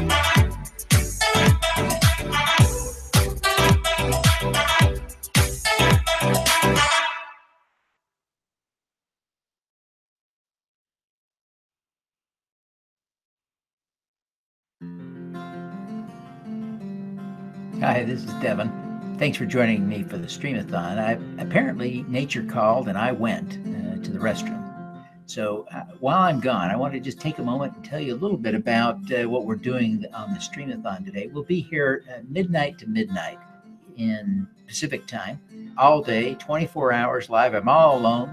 I'll be interviewing dozens and dozens of people throughout the day. If you would like to be on the show, I'd love to talk to you. If you're raising money today with Giving Tuesday, you are invited to be a guest on the GT Streamathon. We're live until midnight Pacific time here. You can sign up until 10 p.m. and you sign up at bit.ly/GT schedule. The caps matter in GT schedule. Capital G, capital T schedule. Type in that URL, sign up to join me. We're going to have an absolute blast. Would love to have you join us. It's going to be a lot of fun, and can't wait to meet you and learn more about the causes you're raising money for. Thanks for joining me. I'll be right back.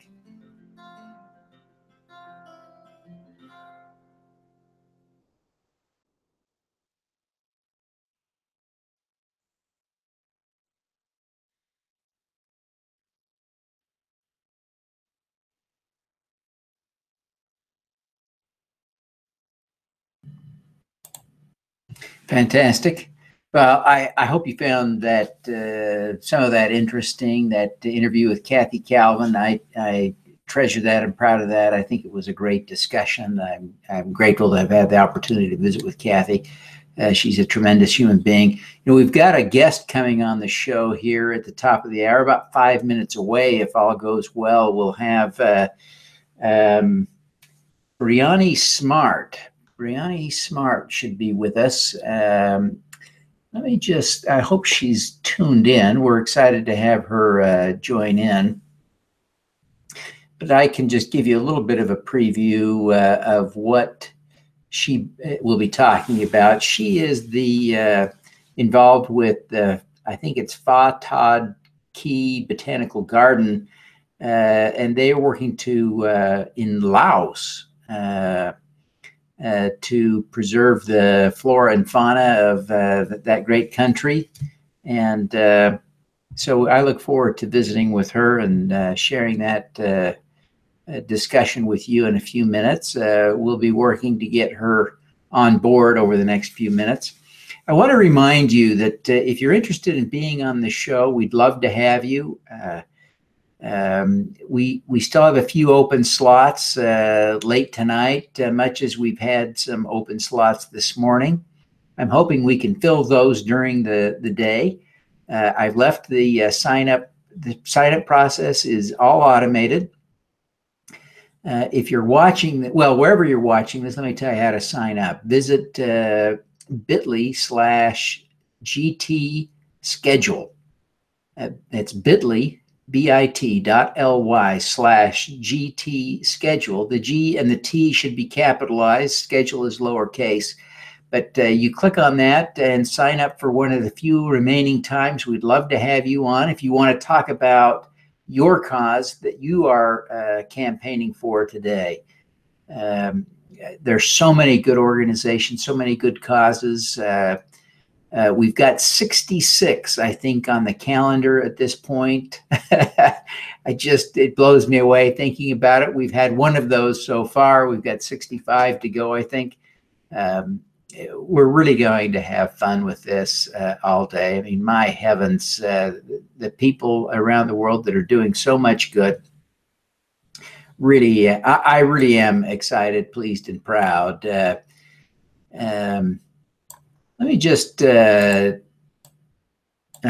at telling you a bit more about the organization that will be up next. It's Brianni Smart is going to be on with us. I hope I'm saying her name right and that she'll forgive me if I'm not.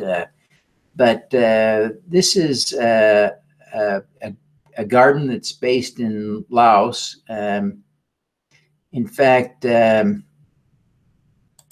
great organization. And I've got some very loose connection, a friend that is over in that region now and supporting this organization. And so he's connected me to these folks, and I'm excited to learn more about what they're doing. I really believe that they're up to some good. And in fact, let me just hop over while we're waiting for Brianni to join us, and I'll show you a video that's on their homepage. So I'm hoping that'll be of interest and help to you. Let me just switch the microphone and share the screen.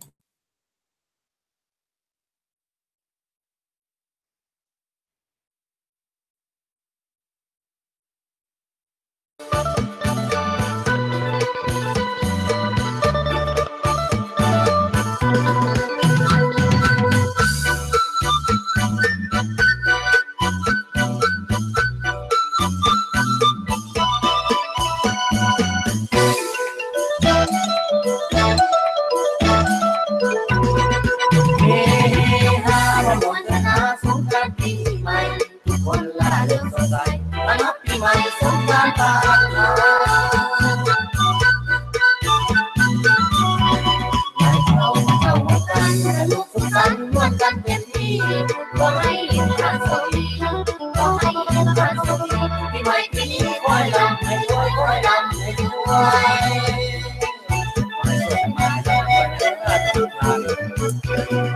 เจ้าผ่านไปความสุขใดๆให้ใจเราเจ้าความสุขมีมาอุ่นเราทำให้เขาแดงดีให้ทำให้เขาดี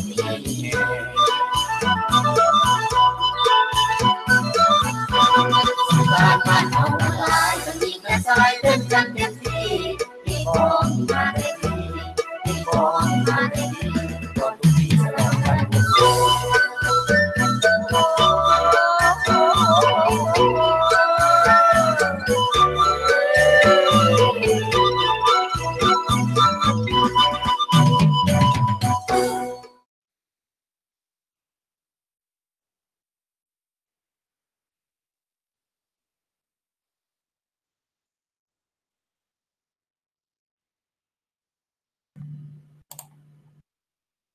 I'm back. Let's hope that Brianni joins us shortly. I think this it'll be great to learn more. It just looks absolutely beautiful from what we see on the website video that we just watched together. So I'm excited to hear from her. It just looks like they're doing some great stuff. If you want to donate to their organization, let me just pull up a screenshot here that'll help you see where you can donate. Let's see here. There we go. That's the one we want. And let me, whoops, getting carried away there.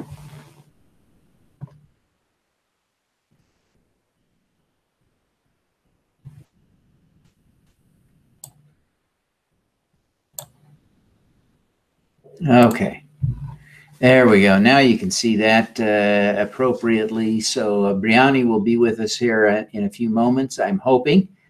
We have to be realistic. The nature of the activity today is such that it will be tough for me to provide tech support to the folks who are trying to log in, and some just won't be successful. That's the reality. I'm hoping that Brianni will be, but you can see you can donate to Todd Key Botanical Garden at bit.ly/supportptk. Note that the bit.ly links are case sensitive. So this one is bit.ly/S in support, capital P, capital T as in Tom, capital K. You can learn more about the organization on their website at www.fatad.key. Wait, did that all wrong. PHA-TAD-KE.com is where you can learn more about the botanical garden. Let me just check email and see if I have any indication from her. I don't see anything from Brianni yet there, so I can't really speak to whether or not she's actually going to join us. I had hoped she would.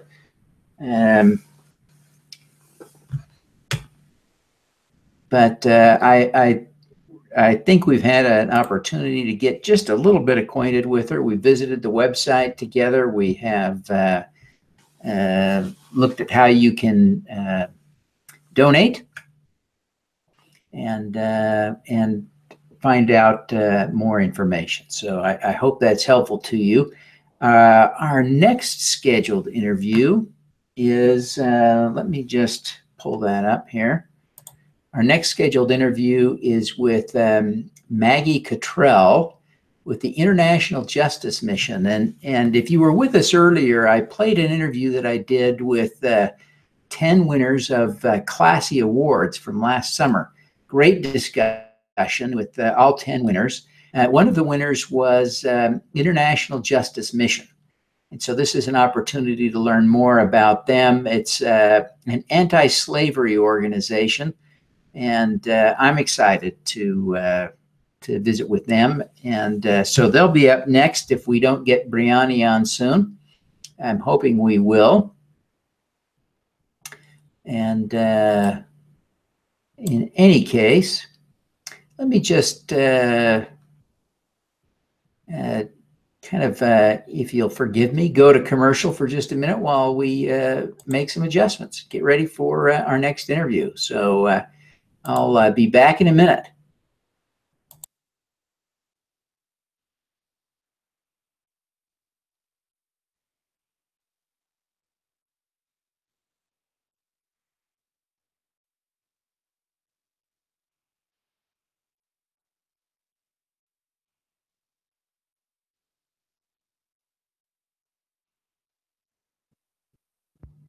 Hi, everybody. This is Devin. I have slipped away probably to raid the icebox to get a snack or something, but thank you for joining me for the Giving Tuesday Streamathon. We're having all kinds of fun. We're here midnight to midnight on Tuesday, November 28th, Pacific time. This is crazy. This is fun. We're absolutely having a ball. Thanks for being here. While I'm gone, let me tell you a little bit about a free webinar that I've done, and you can take advantage of this. Visit crowdfundingforsocialgood.org, and you can see the 3 myths and 2 keys for nonprofit crowdfunding. What I see is there are a lot of misconceptions about how nonprofit crowdfunding like Giving Tuesday works, and I blow apart the myths and explain the keys for successful crowdfunding in this online webinar, absolutely free, at crowdfundingforsocialgood.org. Check it out.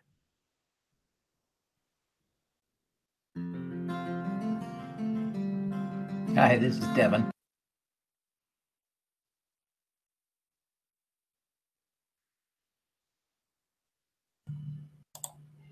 Well, those of you who are watching can tell this is definitely a one-man show. So I apologize. Brianni still hasn't joined us. We're about 7 minutes past her scheduled time. If she was joining us from Laos, any number of things could have gone wrong without power or internet connection at the moment, which wouldn't be a surprise. She may not be able to join us. And I apologize for any difficulty there. And if you're as disappointed as I am, I understand and beg your forgiveness. Brianni, I'm hoping that we can have you back another time. If you get a chance, log on and see if you can grab a time later on the calendar, because we'd love to have you. We are excited to talk through what we're doing today. We'll be interviewing about 66 people today in total. We've done one interview already, and in these wee hours of the morning, we haven't had too many, but the schedule's starting to pick up. We'll be having a variety of people on the show over the next several hours. We'll be doing about 4 interviews an hour, starting about, we've got 3 this hour scheduled, and then 3 the next hour, and then we kick into high gear and we go for about 10 straight hours with 4 interviews an hour. So it's going to be a wild and crazy day. I hope you'll check back, bookmark this page, and come back throughout the day when you have a minute to kill and just find out what's going on. I invite you to be a part of this. It's easy to follow what's going on with Giving Tuesday on Twitter. Follow the Streamathon. GT Streamathon is the hashtag. If you want to tweet at me, use that hashtag. I'll see a tweet that you tweet there. I'll be checking those as often as I can, and look forward to being engaged with you that way. We've got about 20 minutes before the next scheduled interview. I'm at this point going to assume that Brianni won't be able to join us, and I'm hoping that she will reschedule, because I know some of you are as disappointed as I am that she wasn't able to.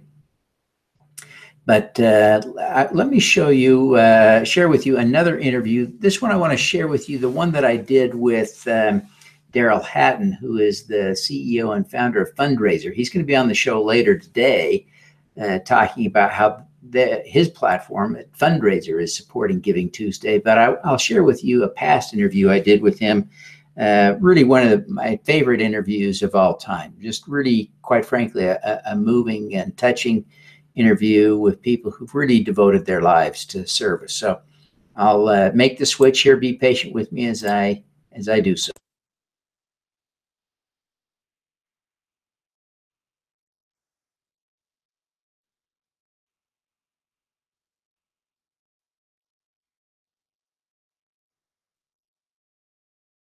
Thanks for joining me for the Streamathon. I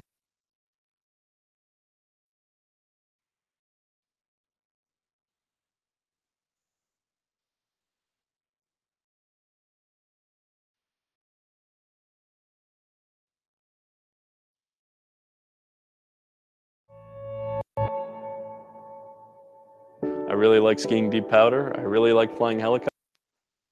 Hello, everyone, and welcome to the Your Mark on the World show. I'm your host, Devin Thorpe, and I'm a contributor at Forbes covering social entrepreneurship and impact investing. Our guests today are Kate and Dave Nazaroff of Ride to Give. They're the co-founders, and also Daryl Hatton, the CEO of Fundraiser. Guys, welcome to the show. Thanks for having us. Thanks for having us. We're really excited to talk about this. Of course, Fundraiser is a large, successful crowdfunding platform. I think, Daryl, correct me if I'm wrong, 67 million in transactions so far and money raised. I mean, that's amazing. Well, that was also last week. It's already 68. 68. Oh, yeah, I used old numbers. I'm sorry. Another week changes everything. Kate and Dave created a nonprofit for their crowdfunding site that is powered by Fundraiser, and they've raised $1.2 million already on their nonprofit site. Great work. It's just fun to have you all here. Kate, and I wonder if you would tell us a little bit about the vision and the purpose and the history of Ride to Give. Ride to Give started really as one bicycle ride that he did from New York to Georgia to benefit a child who had a traumatic brain injury 2 years ago. And we seen his story on Facebook. And I wanted to help. I didn't feel like we had the finances to really help, so I wanted to help in a different way. So I asked him, how long would it take you to ride from here to Atlanta? And he said, I don't know, 5 days. And I told him the story of Trip Halstead, the boy that we helped. And he said, I'll do it. I'll go tomorrow. And I said, no, let me talk to the family and see if I can raise them some money. And we thought maybe we'd raise $10,000 for them over 3 months and take that down to them. And we raised close to $200,000. Holy cow. Holy cow. What an incredible experience. Now, Dave, I'm assuming this wasn't your first bike ride, right? I think you've done a few Ironman events. Tell us a little bit about that. Well, I co-own three bike shops in New York. I've been riding my bike my whole life, and so I just felt like riding my bike. So when my wife presented me with this idea, I was totally on board. Anything to do for somebody else was just an amazing challenge. Now, I remember attending an Ironman event about 5 years ago, and it really was one of the most moving things I've ever seen. Still, I get a little emotional just thinking about that day and watching people finish the race. And as each person came across the finish line, most of them staggering in some form or fashion of stagger. There was no grace left at that point. The announcer would say, Dave Nazaroff, you are an Iron Man. And it was really moving. How do you feel when you finish a race? Well, I feel moved, but compared to the ride and what it's an Ironman is like 1 and this is 100. I mean, because you're doing it for somebody else. And besides that, we also had an Ironman team that we put together, and we were able to have people that were following us, raise money for children too.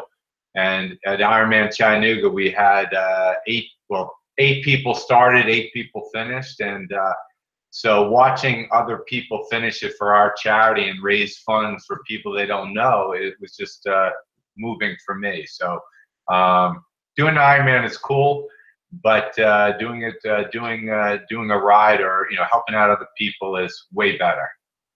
Oh, that's great, Dave.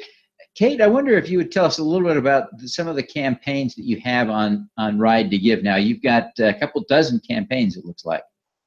We do. We raised money. We typically raise funds for things that insurance doesn't pay for. Pocket expenses that you occur when you have a child that's medically fragile. So anything from a wheelchair lift to a car, we've raised money for an iPad for a child to use while he's having chemotherapy. We've raised, travel expenses to get to a doctor out of state. Therapy dogs, seizure alert dogs. So we really try to vary what we raise funds for, and we've had a little bit of everything, honestly. Well, it really is wonderful, the work you're doing. Daryl, I wonder if you would just comment a little bit about how Ride to Give uses your technology and how that all works, and describe the relationship. Well, it's been a great partnership right from the very beginning of when I think first thing that Katie was raising money for was as a starting up as a nonprofit, they needed equipment in their office, and so they helped raise a small amount of money for some equipment, and it's kind of blossomed in using our platform since then. I think one of the things that Katie's done so well is build a community around Ride to Give and have her Ride to Give army, those people that will regularly contribute and help out, kind of on a weekly basis even, for helping the children that they support. And I think one of the great things about that is they use fundraiser for helping communicate that story out. These causes are now very much about building and enrolling and keeping that community close so that you can get the power of that repeated action from them. And she's done a masterful job of that in a very short period of time, build a very large community that supports her. Well, this is really just magical work that you're doing. Daryl, how did you get fundraiser started? Tell us just a little bit about the history of fundraiser. I was coaching my lacrosse team, and I started to see how they were using Facebook, and I posted an event on Facebook for practice, and everyone showed up compared to when I invited them with email, and no one showed up. And it begged the question, gee, I wonder if I could get them to pay their bills for the team the same way. And so the original version of fundraiser had fee collection and donation processing as one of the aspects of what was there. The fee collection side didn't work very well, but the donation side and working with the helping groups raise money really took off, and that's how we got going. Now, you're based in Vancouver. Is the bulk of your business in Canada, or are most of your customers down south here in the U.S., like Kate and Dave? Over 80% of our customers are in the U.S., but we've actually have customers in 20 different countries around the world now. So majority of it is U.S., Canada, UK, Australia, New Zealand, but we've had some very interesting stuff in Sweden and in Switzerland and all over Europe. Oh, that's great. It's great to see that kind of success going on. Kate, I wonder if you would just talk about that first friend that you were raising money for, the child that had the traumatic brain injury. Clearly, you and Dave were very motivated to help out. I want to just dig a little deeper. What was going on at that time that made that particular situation so compelling? It's pretty unusual for people to engage at that level like you did. I mean, to raise $200,000 is just amazing. It's hard to explain. The only way I can explain it is I had a 2-year-old son who was the same age as this child who was injured. Blonde, big smile, twinkle in the eye, precocious, outgoing. And I thought to myself, this could be me. This was another couple with a perfectly healthy child who, because of this tragic accident, was now severely disabled. At the time, didn't even know if he'd ever make it out of the hospital. And I just felt like if it was me, I to be by my son's bedside and not have to worry about getting back to work, not have to worry about money. And I found myself reading his mom's blog, because his mom's a great writer, and she really had the Facebook page as kind of a blog or venting place, a place to share with family and friends.